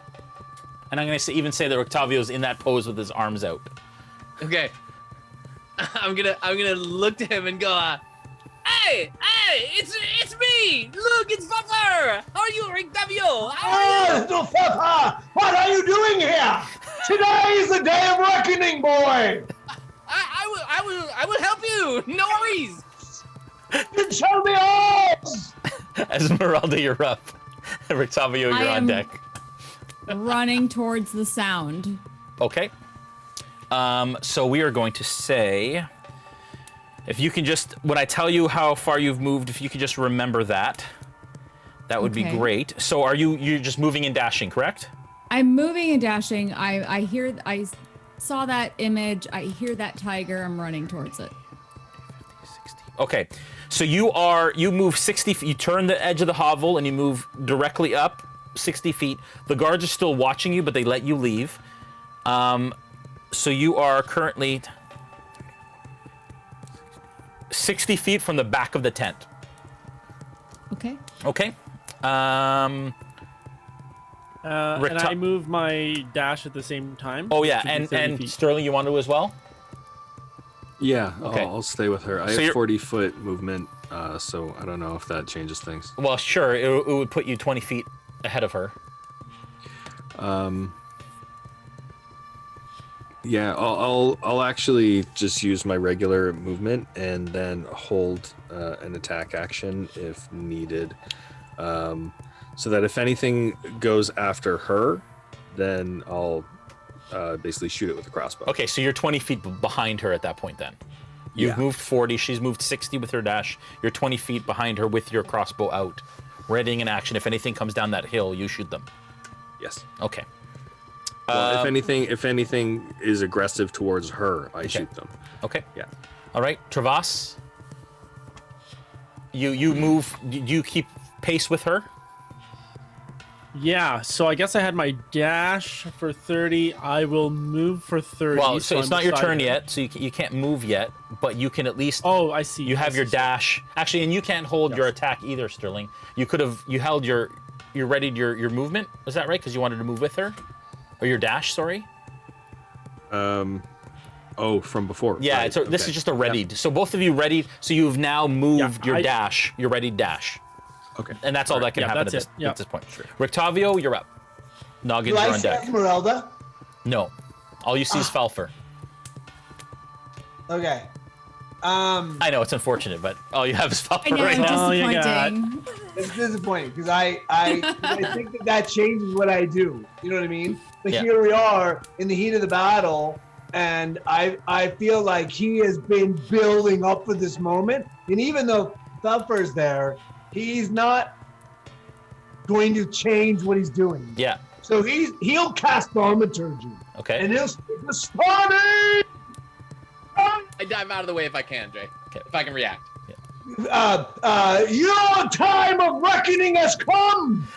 Present your face if you stand with Strahd, and feel my wrath. So thaumaturgy echoes throughout the whole thing. Yeah. And I'm ready. I'm gonna. That's my whole action because I got thaumaturgy for effect.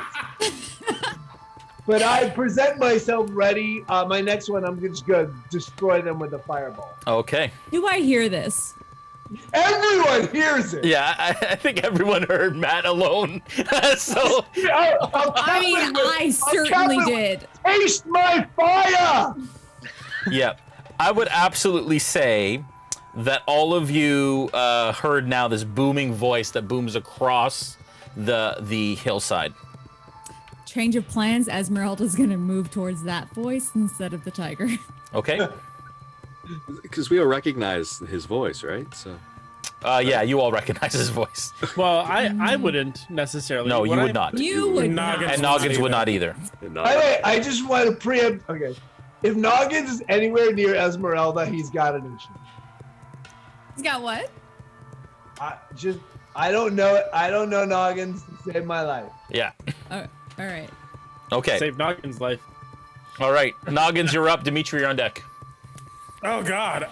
Yeah, I'm still inside the hovel. The hovel. Yeah. I will definitely leave the hovel. Just trying to see what's going on.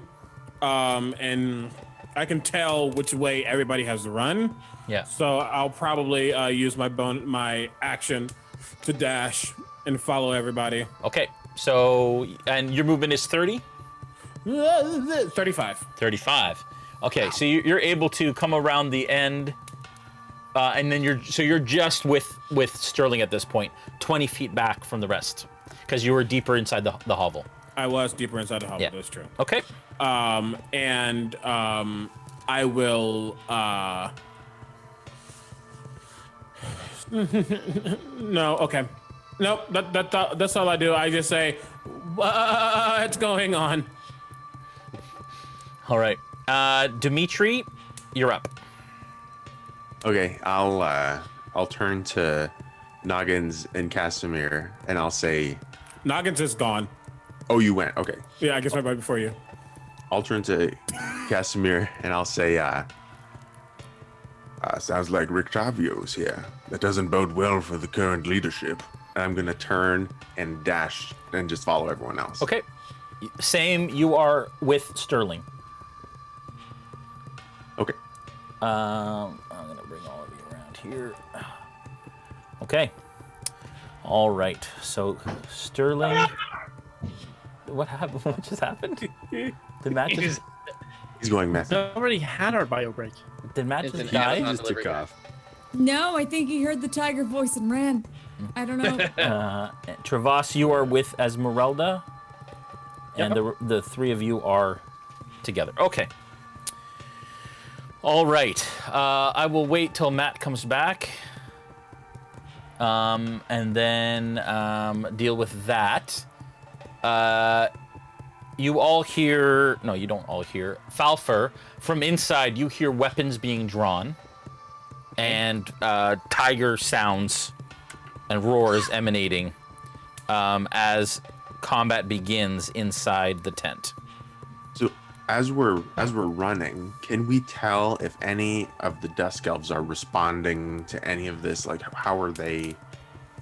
Yeah, you can. How are they reacting? Yeah, as you look around, you can. Is this the Rictavio hat? There we go. We should get a puppy hat. I'm like, Yes. Yes. Yes, upping your cosplay game. Indiana Tavio. Sometimes a hat makes the entire costume. Fine. Rictavio Jones. Okay. Not Jones. Not Jones. Thinking Indiana. All right. All right. So yeah, Dimitri, you definitely. Oh, now Falfer's gone too. You've started a cosplay. Are we all running off and getting hats? No, we're not. Oh my god! I ruined everything. Sorry, Jack. It's okay. I don't have the hairstyle to wear hats. It's just too hot for my Travas hoodie. All right. Okay. So This is why you Dimitri. do this before stream. Case in point. You inspire greatness, though. Continue, Jay. Okay. Dimitri, as you look over, you do see that the Dusk Elf guards have moved to the back of the hovels. And are looking up to see what's happening, but they haven't taken action yet towards the tent. All right. Rictavio, you see movement inside as battle starts to occur against the tiger who has just leaped into the center of the situation. Wait. But you can't really tell what's going on inside. So we're gonna do that. These guys are gonna start moving this way.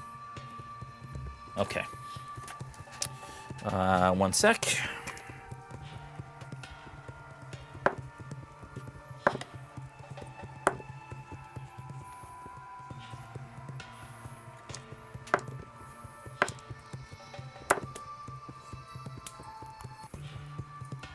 Okay. But you hear like gnashing of teeth and roars and tigers doing work.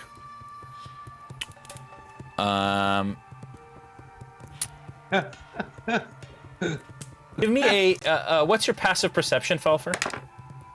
Passive is where it is. There it is. It is 17. Okay. You hear a rip. Quiet rip just behind you in the tent, and out from the side of the tent emerges Aragal as he kind of steps out with a dagger in his hand from there. So this is Aragal here. This is obviously the tent wall. This is Aragal here. That's you, Falfer. Does he notice me?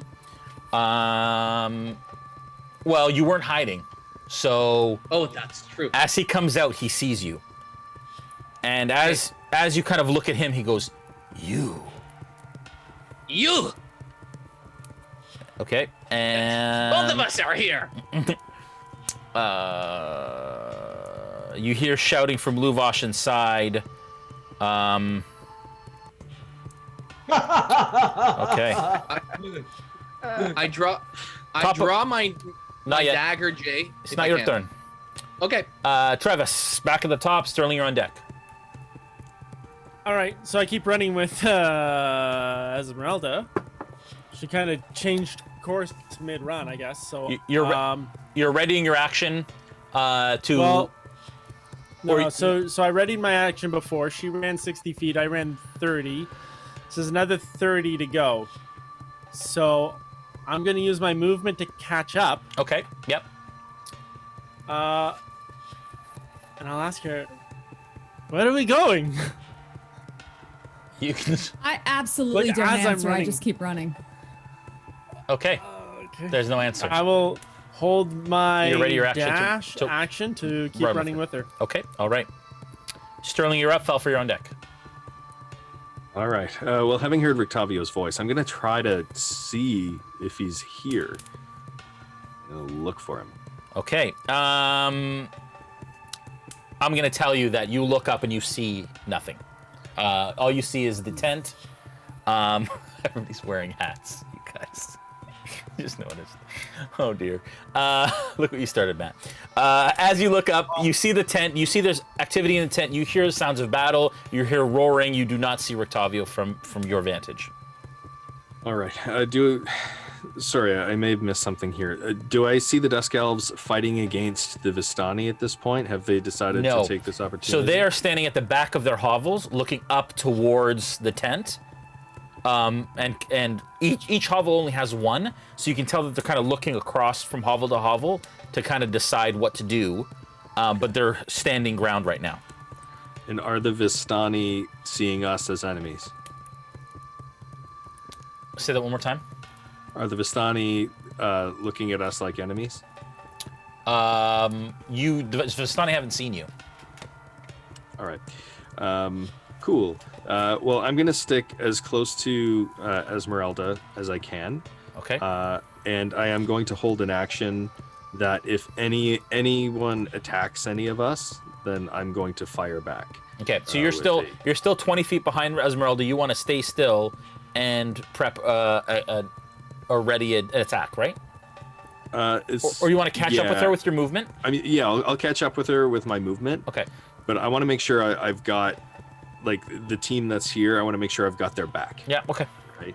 Cool. So if anybody gets attacked aggressively, I'm going to fire to protect them or to take out whoever's trying to hurt them. Okay, Falfer, you're up. Ezmerelda, you're on deck. Okay. I turn towards him and I say, "My name is Falfer Enigo Montoya. Softfoot, you killed my father. Prepare to die." And I'll draw a dagger and aim it at his gullet. Okay. And just my gullet. Just full on charge, Jay. Okay, you're gonna attack. Yep. You close the distance. You are now in front of him. Okay. I feel like a major plot point was just revealed as a joke. Like a major character backstory point. yeah. I mean, maybe. Okay, go ahead. Yeah, I'll attack. Okay, that will be... Hey, where are you at? Oh, shoot. I don't have a dagger. I lost it in combat. Right, you threw it, right? Yeah, I threw it. Oh, so man. I'll just draw one of my, hand crossbows and do that instead. Okay, with disadvantage because you're at close distance. Unless you're not closing the distance anymore. No, I will have closed the distance because I want to get up close. And then... Okay. So disadvantage, you say? Yep. Okay. Okay, both were 23s. Okay. And... Oh, yeah. 4? 4 damage, okay. Yep. Okay. Okay, you close the distance and you basically like press the hand crossbow to his side and he moves a little bit and it kind of pierces his side as he grunts in pain. Ezmerelda, you're up. Rictavio, you're on deck. I'm still running until I hear or see Rictavio. So I said you're 60 from the tent. So with this turn, you reach the back of the tent. You don't see Rictavio yet. You've crossed between the wagons, and you can go left or you can go right next turn. But with your full movement and dash, you've reached the back of the tent. Okay. Okay. I don't see his wagon. I don't see any of that. You don't see nothing. You only see wagons around and the back of the tent because he's all the way in the front of the tent. Gotcha. Okay. Okay. Rictavio, you're up. Noggins, you're on deck. Yeah, what do I see in front of me, Jay? Do I have anyone in front of me? Yeah, so you are here. Oh, I'm sorry. Can I just scream because I know that he's around? I'm just gonna scream, Rictavio! You hear Ezmerelda's voice scream Rictavio. Actually, you know what? Give me an insight check because there's a lot going on right now.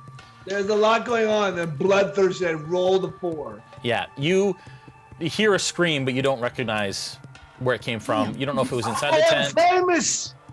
The people, they love me. Yeah, so you are here.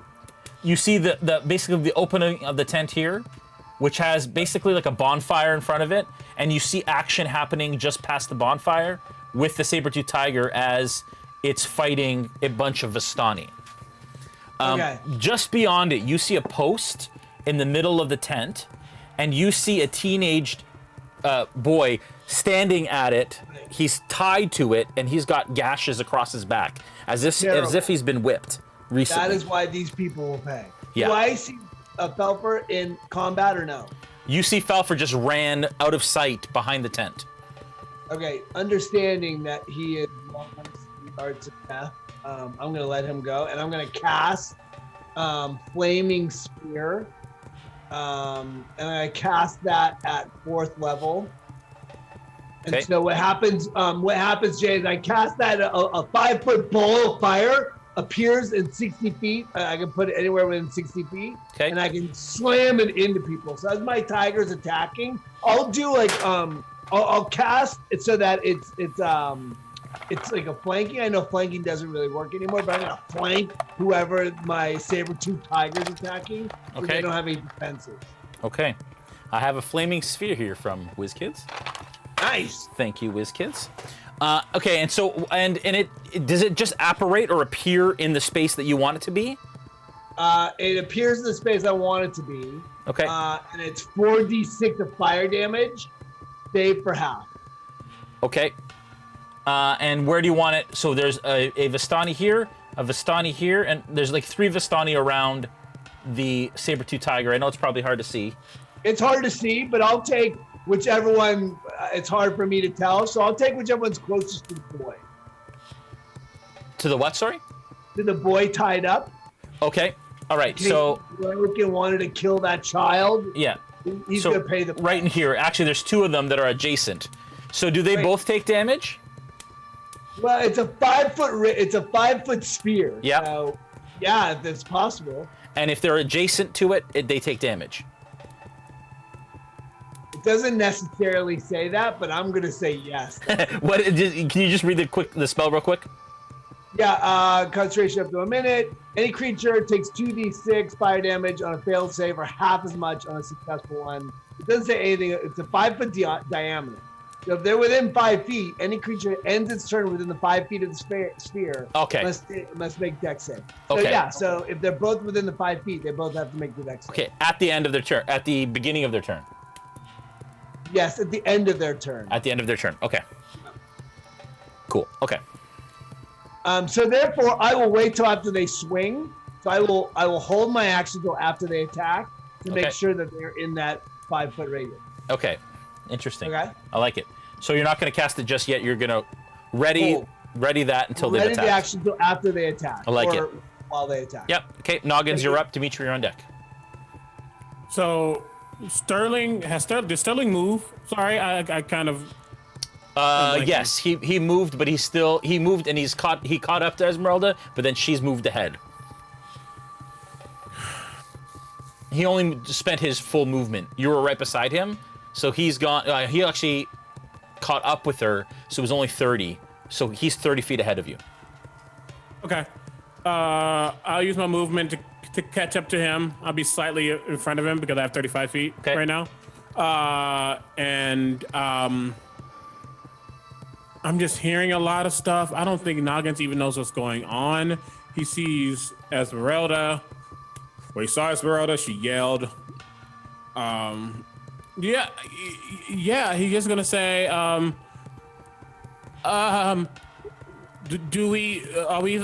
we fighting something?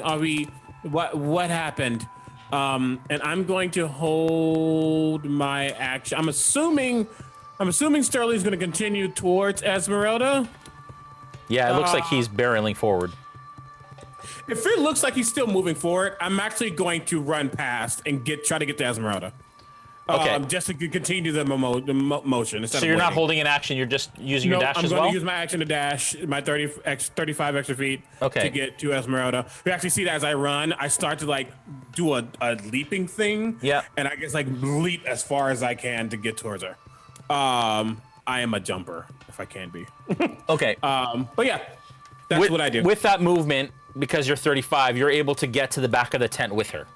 Mm-hmm. Okay. I'm gonna say, I'll protect you, but I don't know what's happening. That's me. Dimitri, you're up.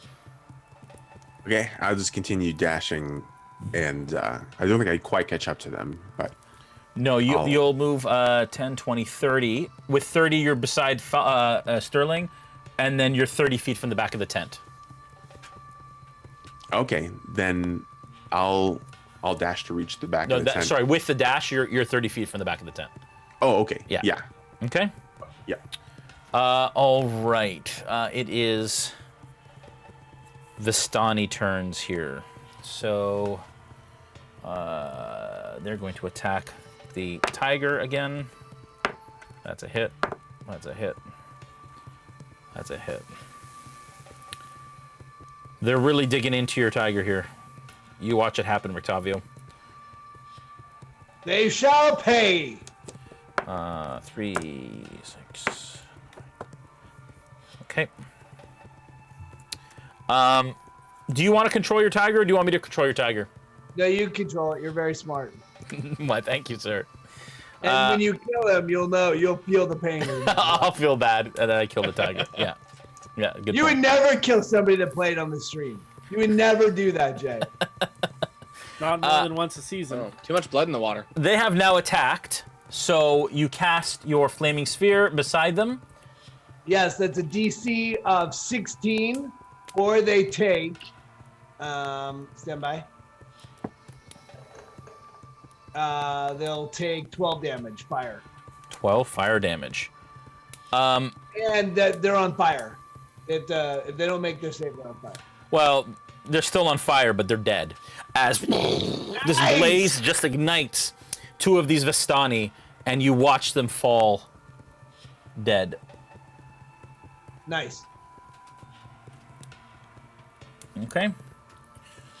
All right. The other Vistani take their place, but stay away from the fire and continue to fight the tiger.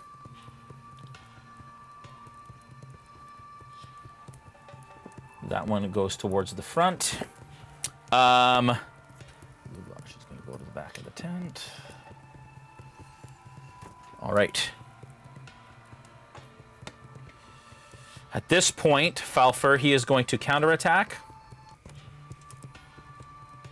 He pulls out his short sword and attacks with one.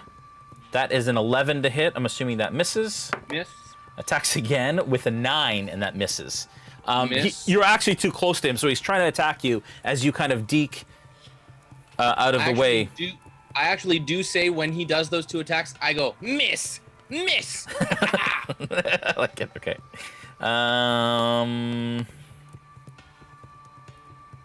The tiger is going to attack one of the Vistani again. That is enough. He does. Woo! Saber-tooth tiger ain't no joke. 8 points of damage to a tiger. Tiger uppercut. All right. Uppercut. And you watch as he digs into one of the quads of the Vistani, and blood just spraying across the tent. Travas, you're up. Sterling, you're on deck. I will continue to run with Ezmerelda. How far out are we at this point? So you're at the back of the tent with her. You can go left, you can go right with your movement, and then you can ready an action to dash if you want. So we're at the back of the tent. We hear the voice. We hear people burning inside, maybe. Can we get in from the back? You can absolutely try. You can see that the tent is tucked at the bottom. It's got stones along the canvas that holds it down, and then the posts, of course, with the tethers. Okay, I'd like to... Oh gosh, I honestly, he wouldn't have. He's got no idea what's going on. So he's just. I'm gonna hold an action to continue following Ezmerelda. Okay. He's not informed enough to make any sort of decision on whether to attack anybody. All right. So you're ready in action to follow her. Sterling, you're up. Falfer, you're on deck. All right. How close am I to this tent that I know that the girl is in? You are.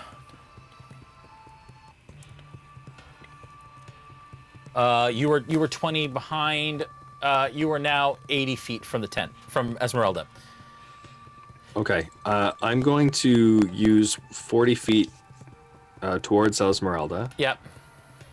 Does that catch me up or put me past? Or No, that puts you 40 feet back from her. She's right at the back of the tent. Oh, okay.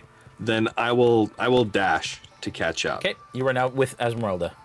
Falfa, you're up. Ezmerelda, you're on deck. Sorry, go ahead. And if I'm by the tent, I'm going to shout for Arabelle to leave the tent. Okay. So, Arabelle, leave the tent. We will protect you. Okay. Cool. Falfa, you're up. Ezmerelda, you're on deck.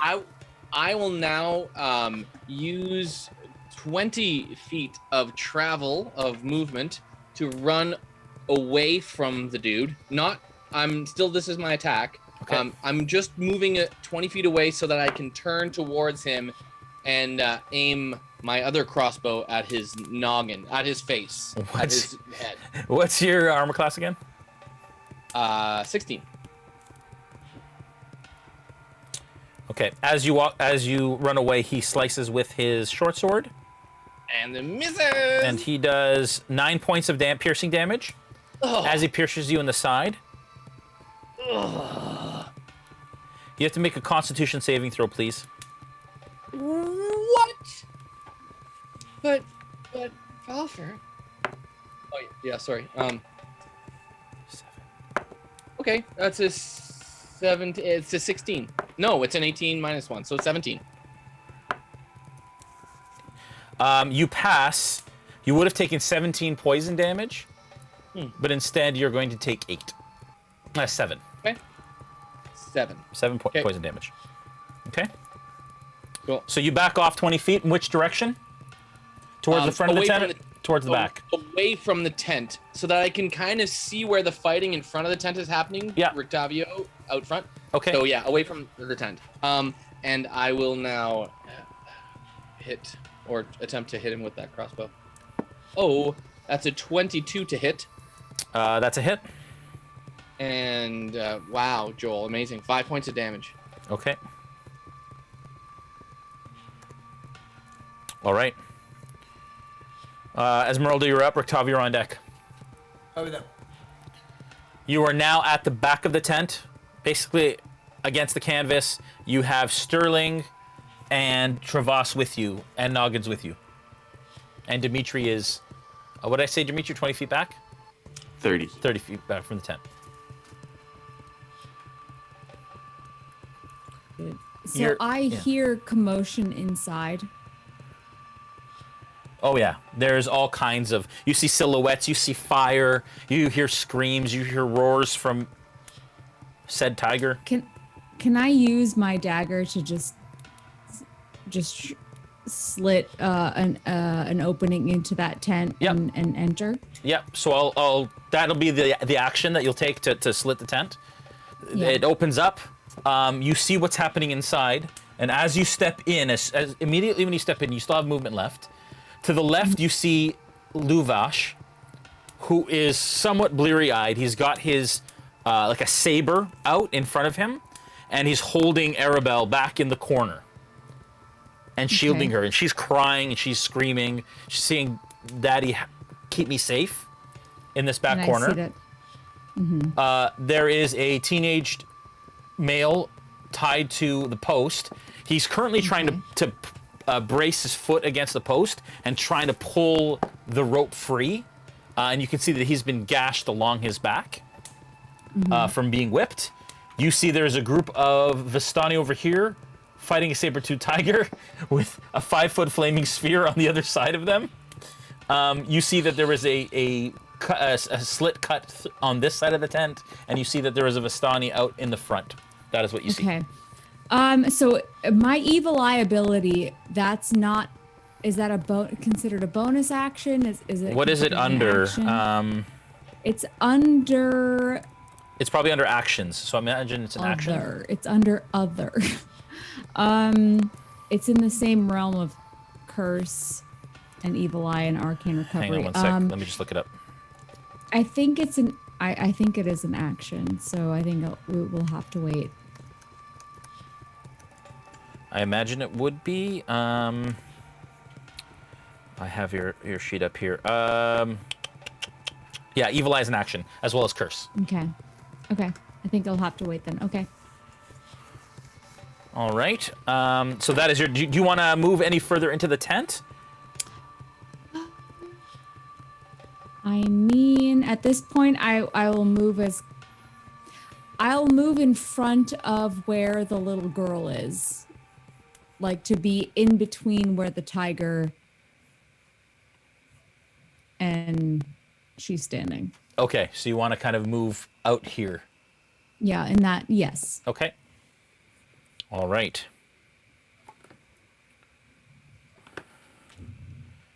Okay, that is Rictavio, you're up. Noggins, you're on deck.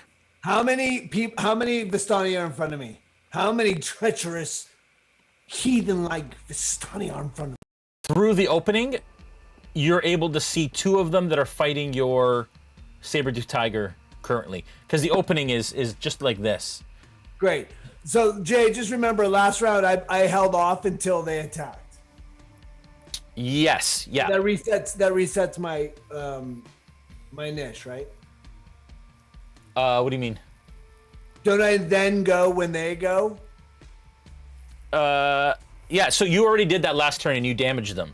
So you ready? Oh, so I reset. So I reset to my original. So now you're in your initiative.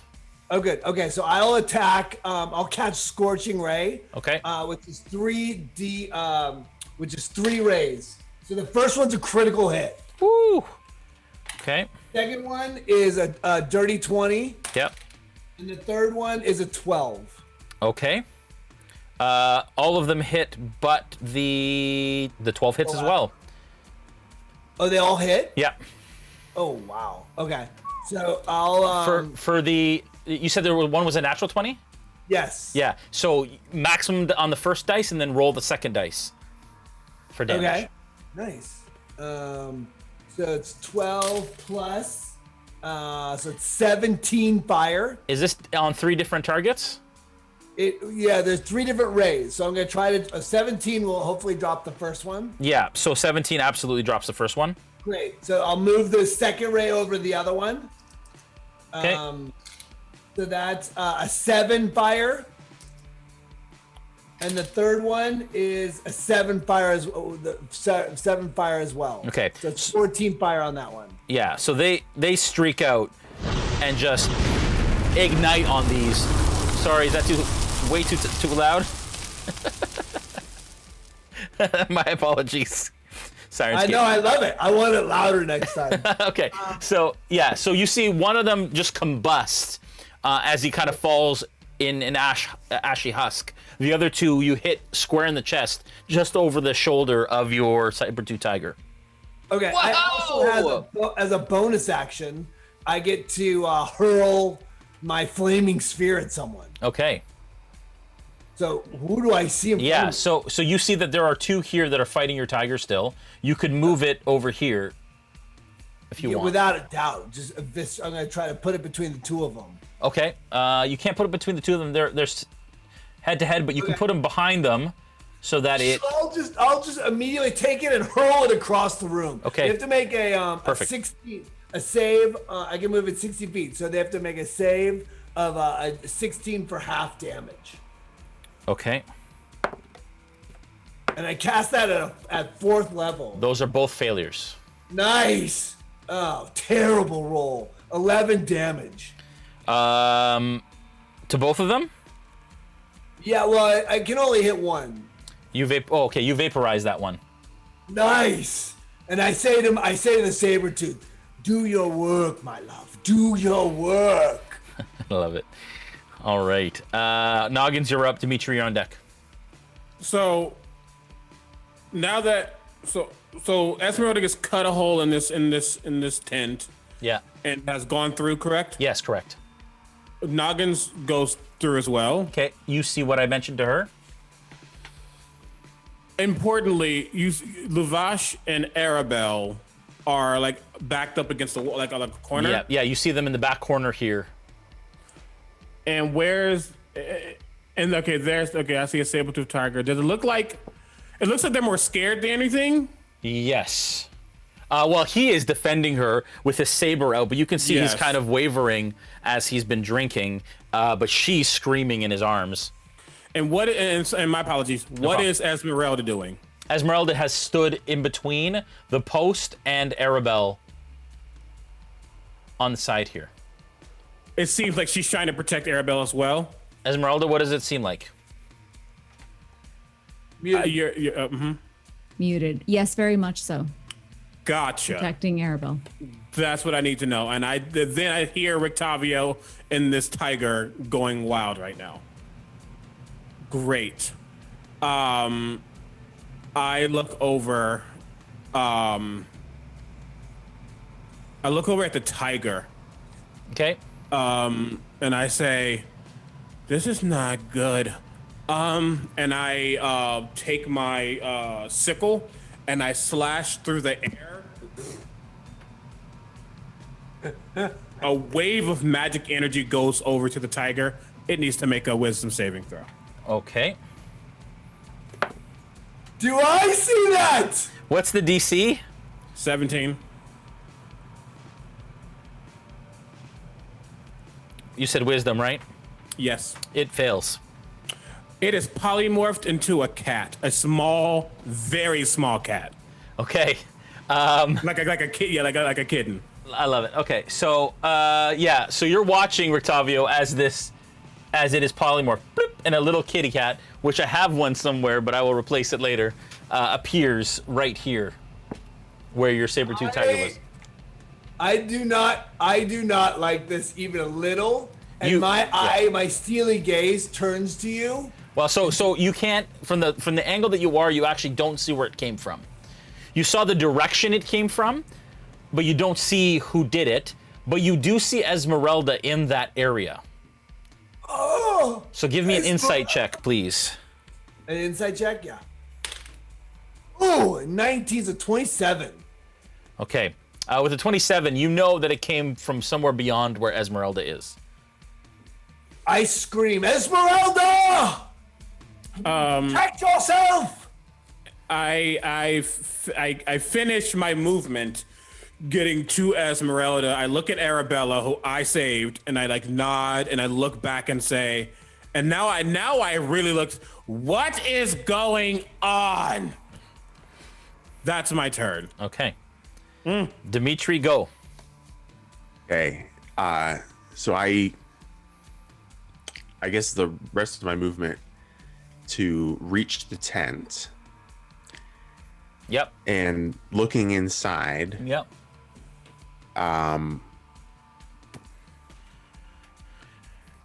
Do I see that kid that's tied up? You do. So right in front of you, you see that there is a teenage boy who is trying to break the rope currently off this, which he's not succeeding on. And you can see, because of his back, you can see the gashes across his back as he's trying to break this rope. Okay. In all the commotion, I'll sort of pick up on that, and I'll use a dash action to reach where he is. Okay. You're there. And I'll say to him, we're here to save you now. Let me try to untie this. Okay. But that'll be my turn. Okay, and as you say that, he kind of turns to you and looks at you with a kind of a surprised look on his face. And as you say that, he turns towards you, and he lifts his foot and he attempts to kick you in the chest. That is not going to be enough. As he like stiff foots you right in your armor, and you stand still, and he kind of backs off and backs this way. You can take an attack of opportunity if you want, but he uses kind of the rope to not swing around, but at the edge of the rope, or at the length of the rope, moves back towards this way. I'm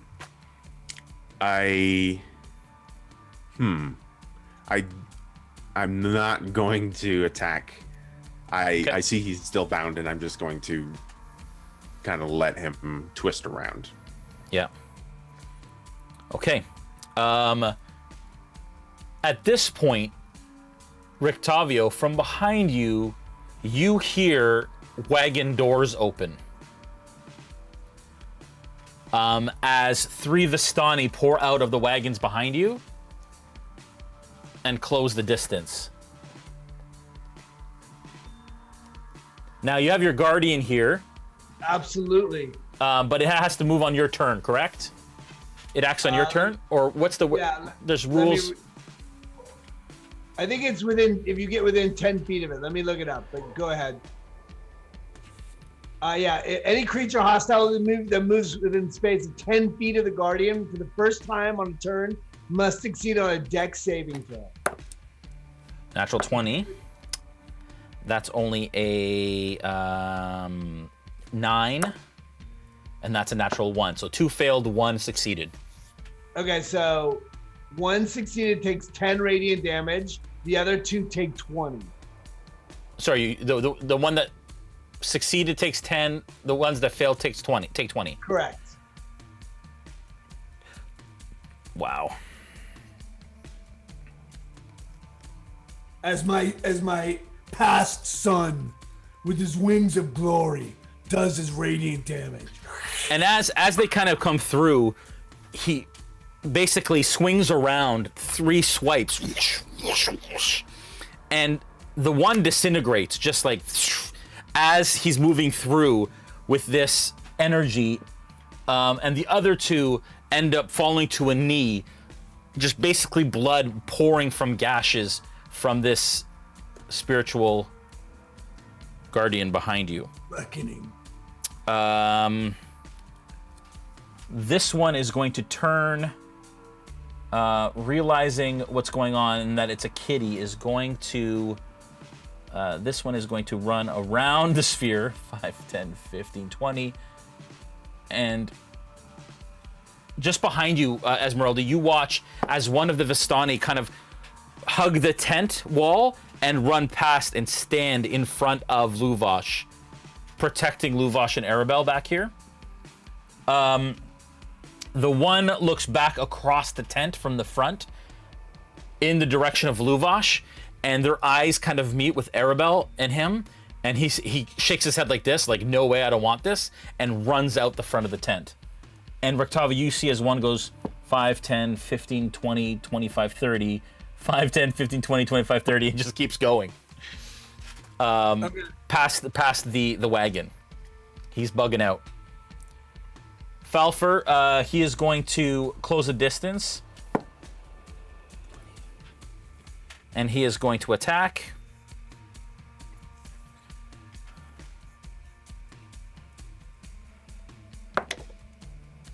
That is going to be a 25.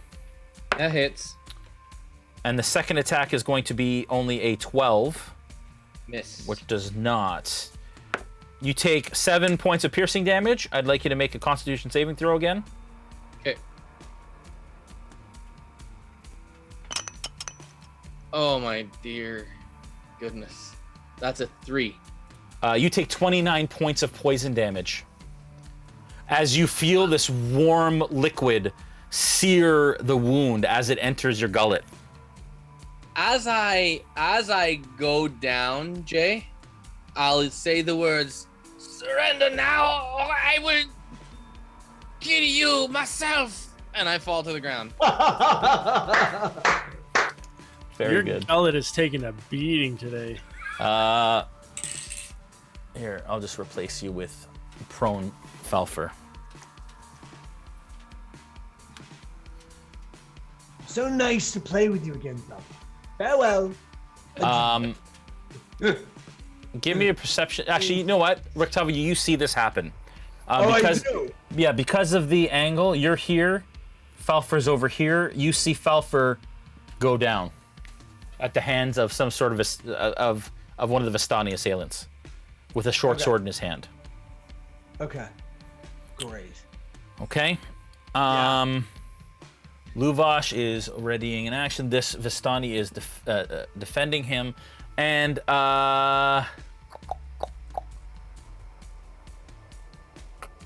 you folks in the back also hear wagon doors starting to open from various angles as Vistani who are sleeping start to, or who are in their wagons, start to pour out of the wagons. 3 more on this side. Sterling, 2 close on you, 1 closes on you, Travas.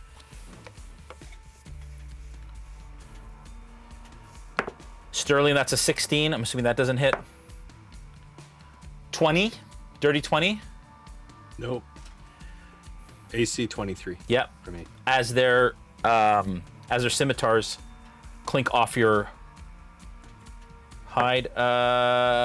Natural 1, Travas.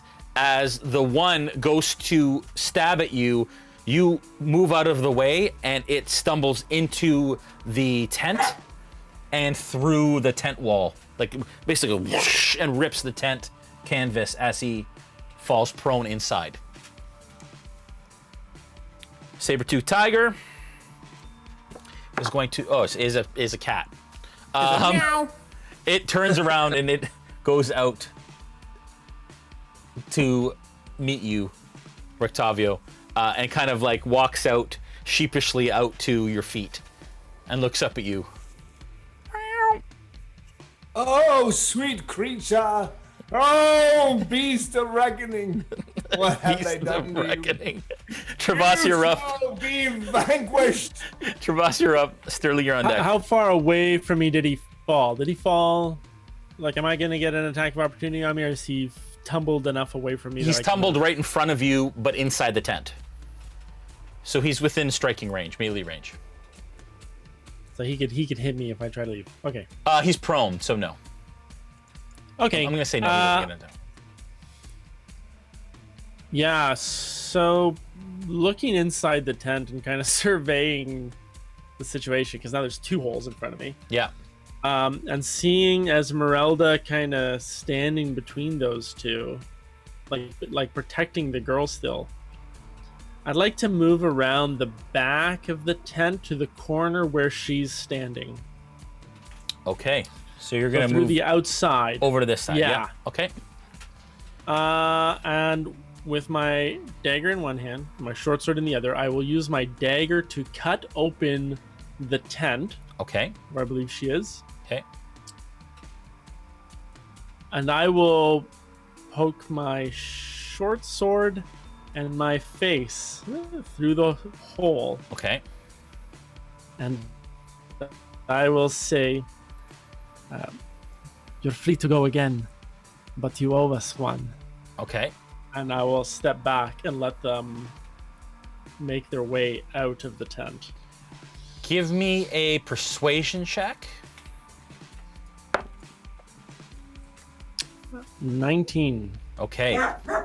Nice. Luvash turns with her in his hands and literally was obviously ready in action and was about to swipe you across the face. But here's what you say in his like half drunken, I should have had a, anyways, he should have been a disadvantage. But anyways, turns around, sees you, and you leave the hole? Like you go back out? I back up. So I'm holding it. I will hold the curtain or the tent open with one hand, holding my short sword in the other. Okay. Like if they try anything. Okay. Pokey stabby time. Okay. Sterling, you're up. Falfir on deck. Okay. I had the same idea, so I'm changing things up a little bit. These guys just attacked me. I'm gonna kind of like lean into the tent to get an idea of what's going on in there. The boy is still tied to the pole, right? Yeah, so you can see, you just have to turn your head a little bit and you can see through the tent, through the hole that this one Vistani just made. Okay, are there any other children in there that need to be, freed? You don't see any children, no. Or like, okay. Oh man, okay, but the boy is still tied to the pole. Yeah. But Dimitri is there. Okay, so I'm gonna assume that Dimitri has this covered. Okay. So I'm hesitant to attack the Vistani back, but I am a friend of Rictavio. So, okay, I'll fight back. Okay. Then, and using my vicious longsword, that is an 8 and a 9 to hit. I'm guessing they both miss. They both miss, yeah. They both miss. Okay. As they parry them out of the way, yeah. And I'll just say, you don't need to die today. Leave us be. Give me an intimidation check. Sure.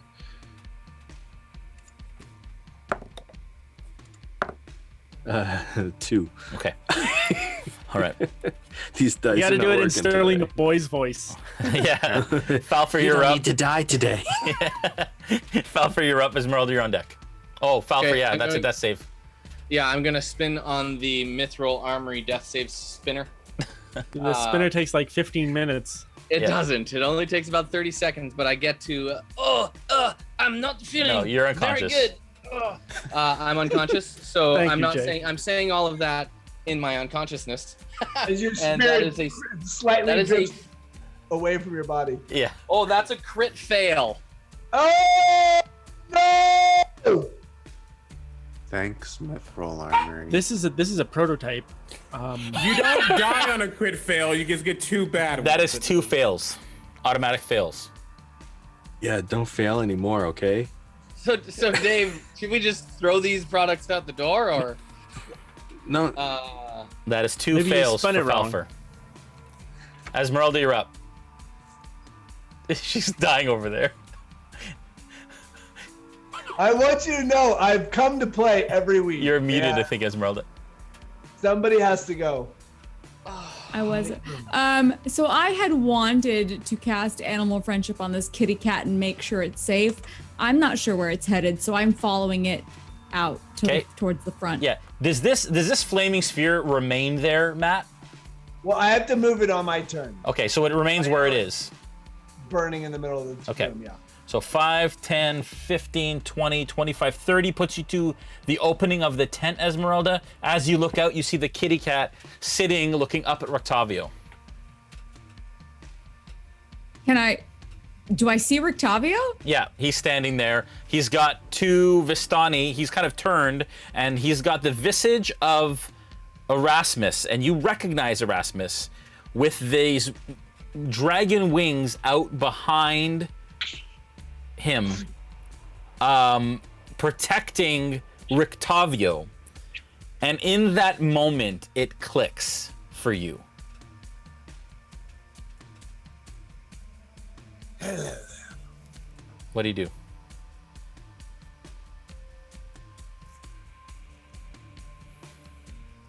This whole time? Now is not the moment, child! And that is where we're going to end the session for this evening. Yes! Brilliant. Oh, thank you everyone for watching. That was fun. Welcome back, Matthew Lillard. Thank you. Matt will also be with us next Monday as well for our finale. Thank you everyone for watching. Again, we are going to do the draw for the Van Richten Ravenloft shirts from B&G. We're doing 3. Matt, you want to talk about those real quick? Yeah, so we have it's so fun. I haven't really had a chance to pitch this very much. No. Live. So we Beetle and Grimm's did a silver edition of Van Richten's Guide to Ravenloft. We created a t-shirt, which is fantastic. My daughter actually did the art for it, which I'm really proud to say. And so those are available now. The box starts to ship in the next 10 days. We hope to have the first prototype hot off the press for you, Jason, next week to show your watchers, to share things with. So we're excited about that. And then, so we have we have t-shirts to give away tonight. You can, quite frankly, anyone can choose any t-shirt they want. We have a Strahd shirt that's back in stock. So one of the things during the pandemic, the shirt we made, the t-shirt on wasn't available, but now it is. It's the Wolfhead Jamboree shirt for Strahd, for Chris Strahd adventure, which is awesome. And then we also have the Van Richten's Guide to Ravenloft. So whichever one you choose, or any other t-shirt that we have available, anyone that wants, you can just look, tell us your size, and tell us which one you want, and we're happy to give it to you. Thanks, Matt. And honestly, dude, it's so great to have you back.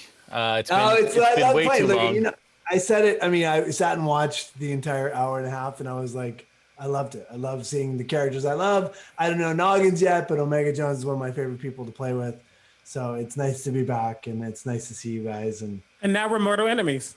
Yeah, it's fine. I mean, it's great. What could possibly go wrong? And Joel, listen, I mean, somebody had to leave to make room in the box for me, and here I am. So it's been fun, so fun. Thanks, Matt. And we're excited to have you back next week. The winners of the T-shirts are Dan Fuster, Antipodian D20, that is Heath, and Eric Grider. Congratulations, guys. You've won the shirts tonight. Enjoy those. Again, if you enjoy what you saw tonight, consider subscribing and hitting that bell icon and like that video. And also follow us on Twitch so that everyone knows that we're here. We're almost at 25,000 subs on YouTube. Nice. Help us to get there, and we're going to do a giveaway in the next little while for all of our subscribers. So definitely make sure, spread the word, and when we get to 25,000, we're going to do a giveaway. Just talked to Joel about that today. Again, the finale is going to be on Monday, and we were going to make it a 4-hour finale. So we're going to add an extra hour of gameplay next Monday. Be here. It's going to be awesome. Love you guys. Take care of yourselves. And we'll see you on Thursday for Aftermath, and then Monday for episode 12. Bye, guys. Bye.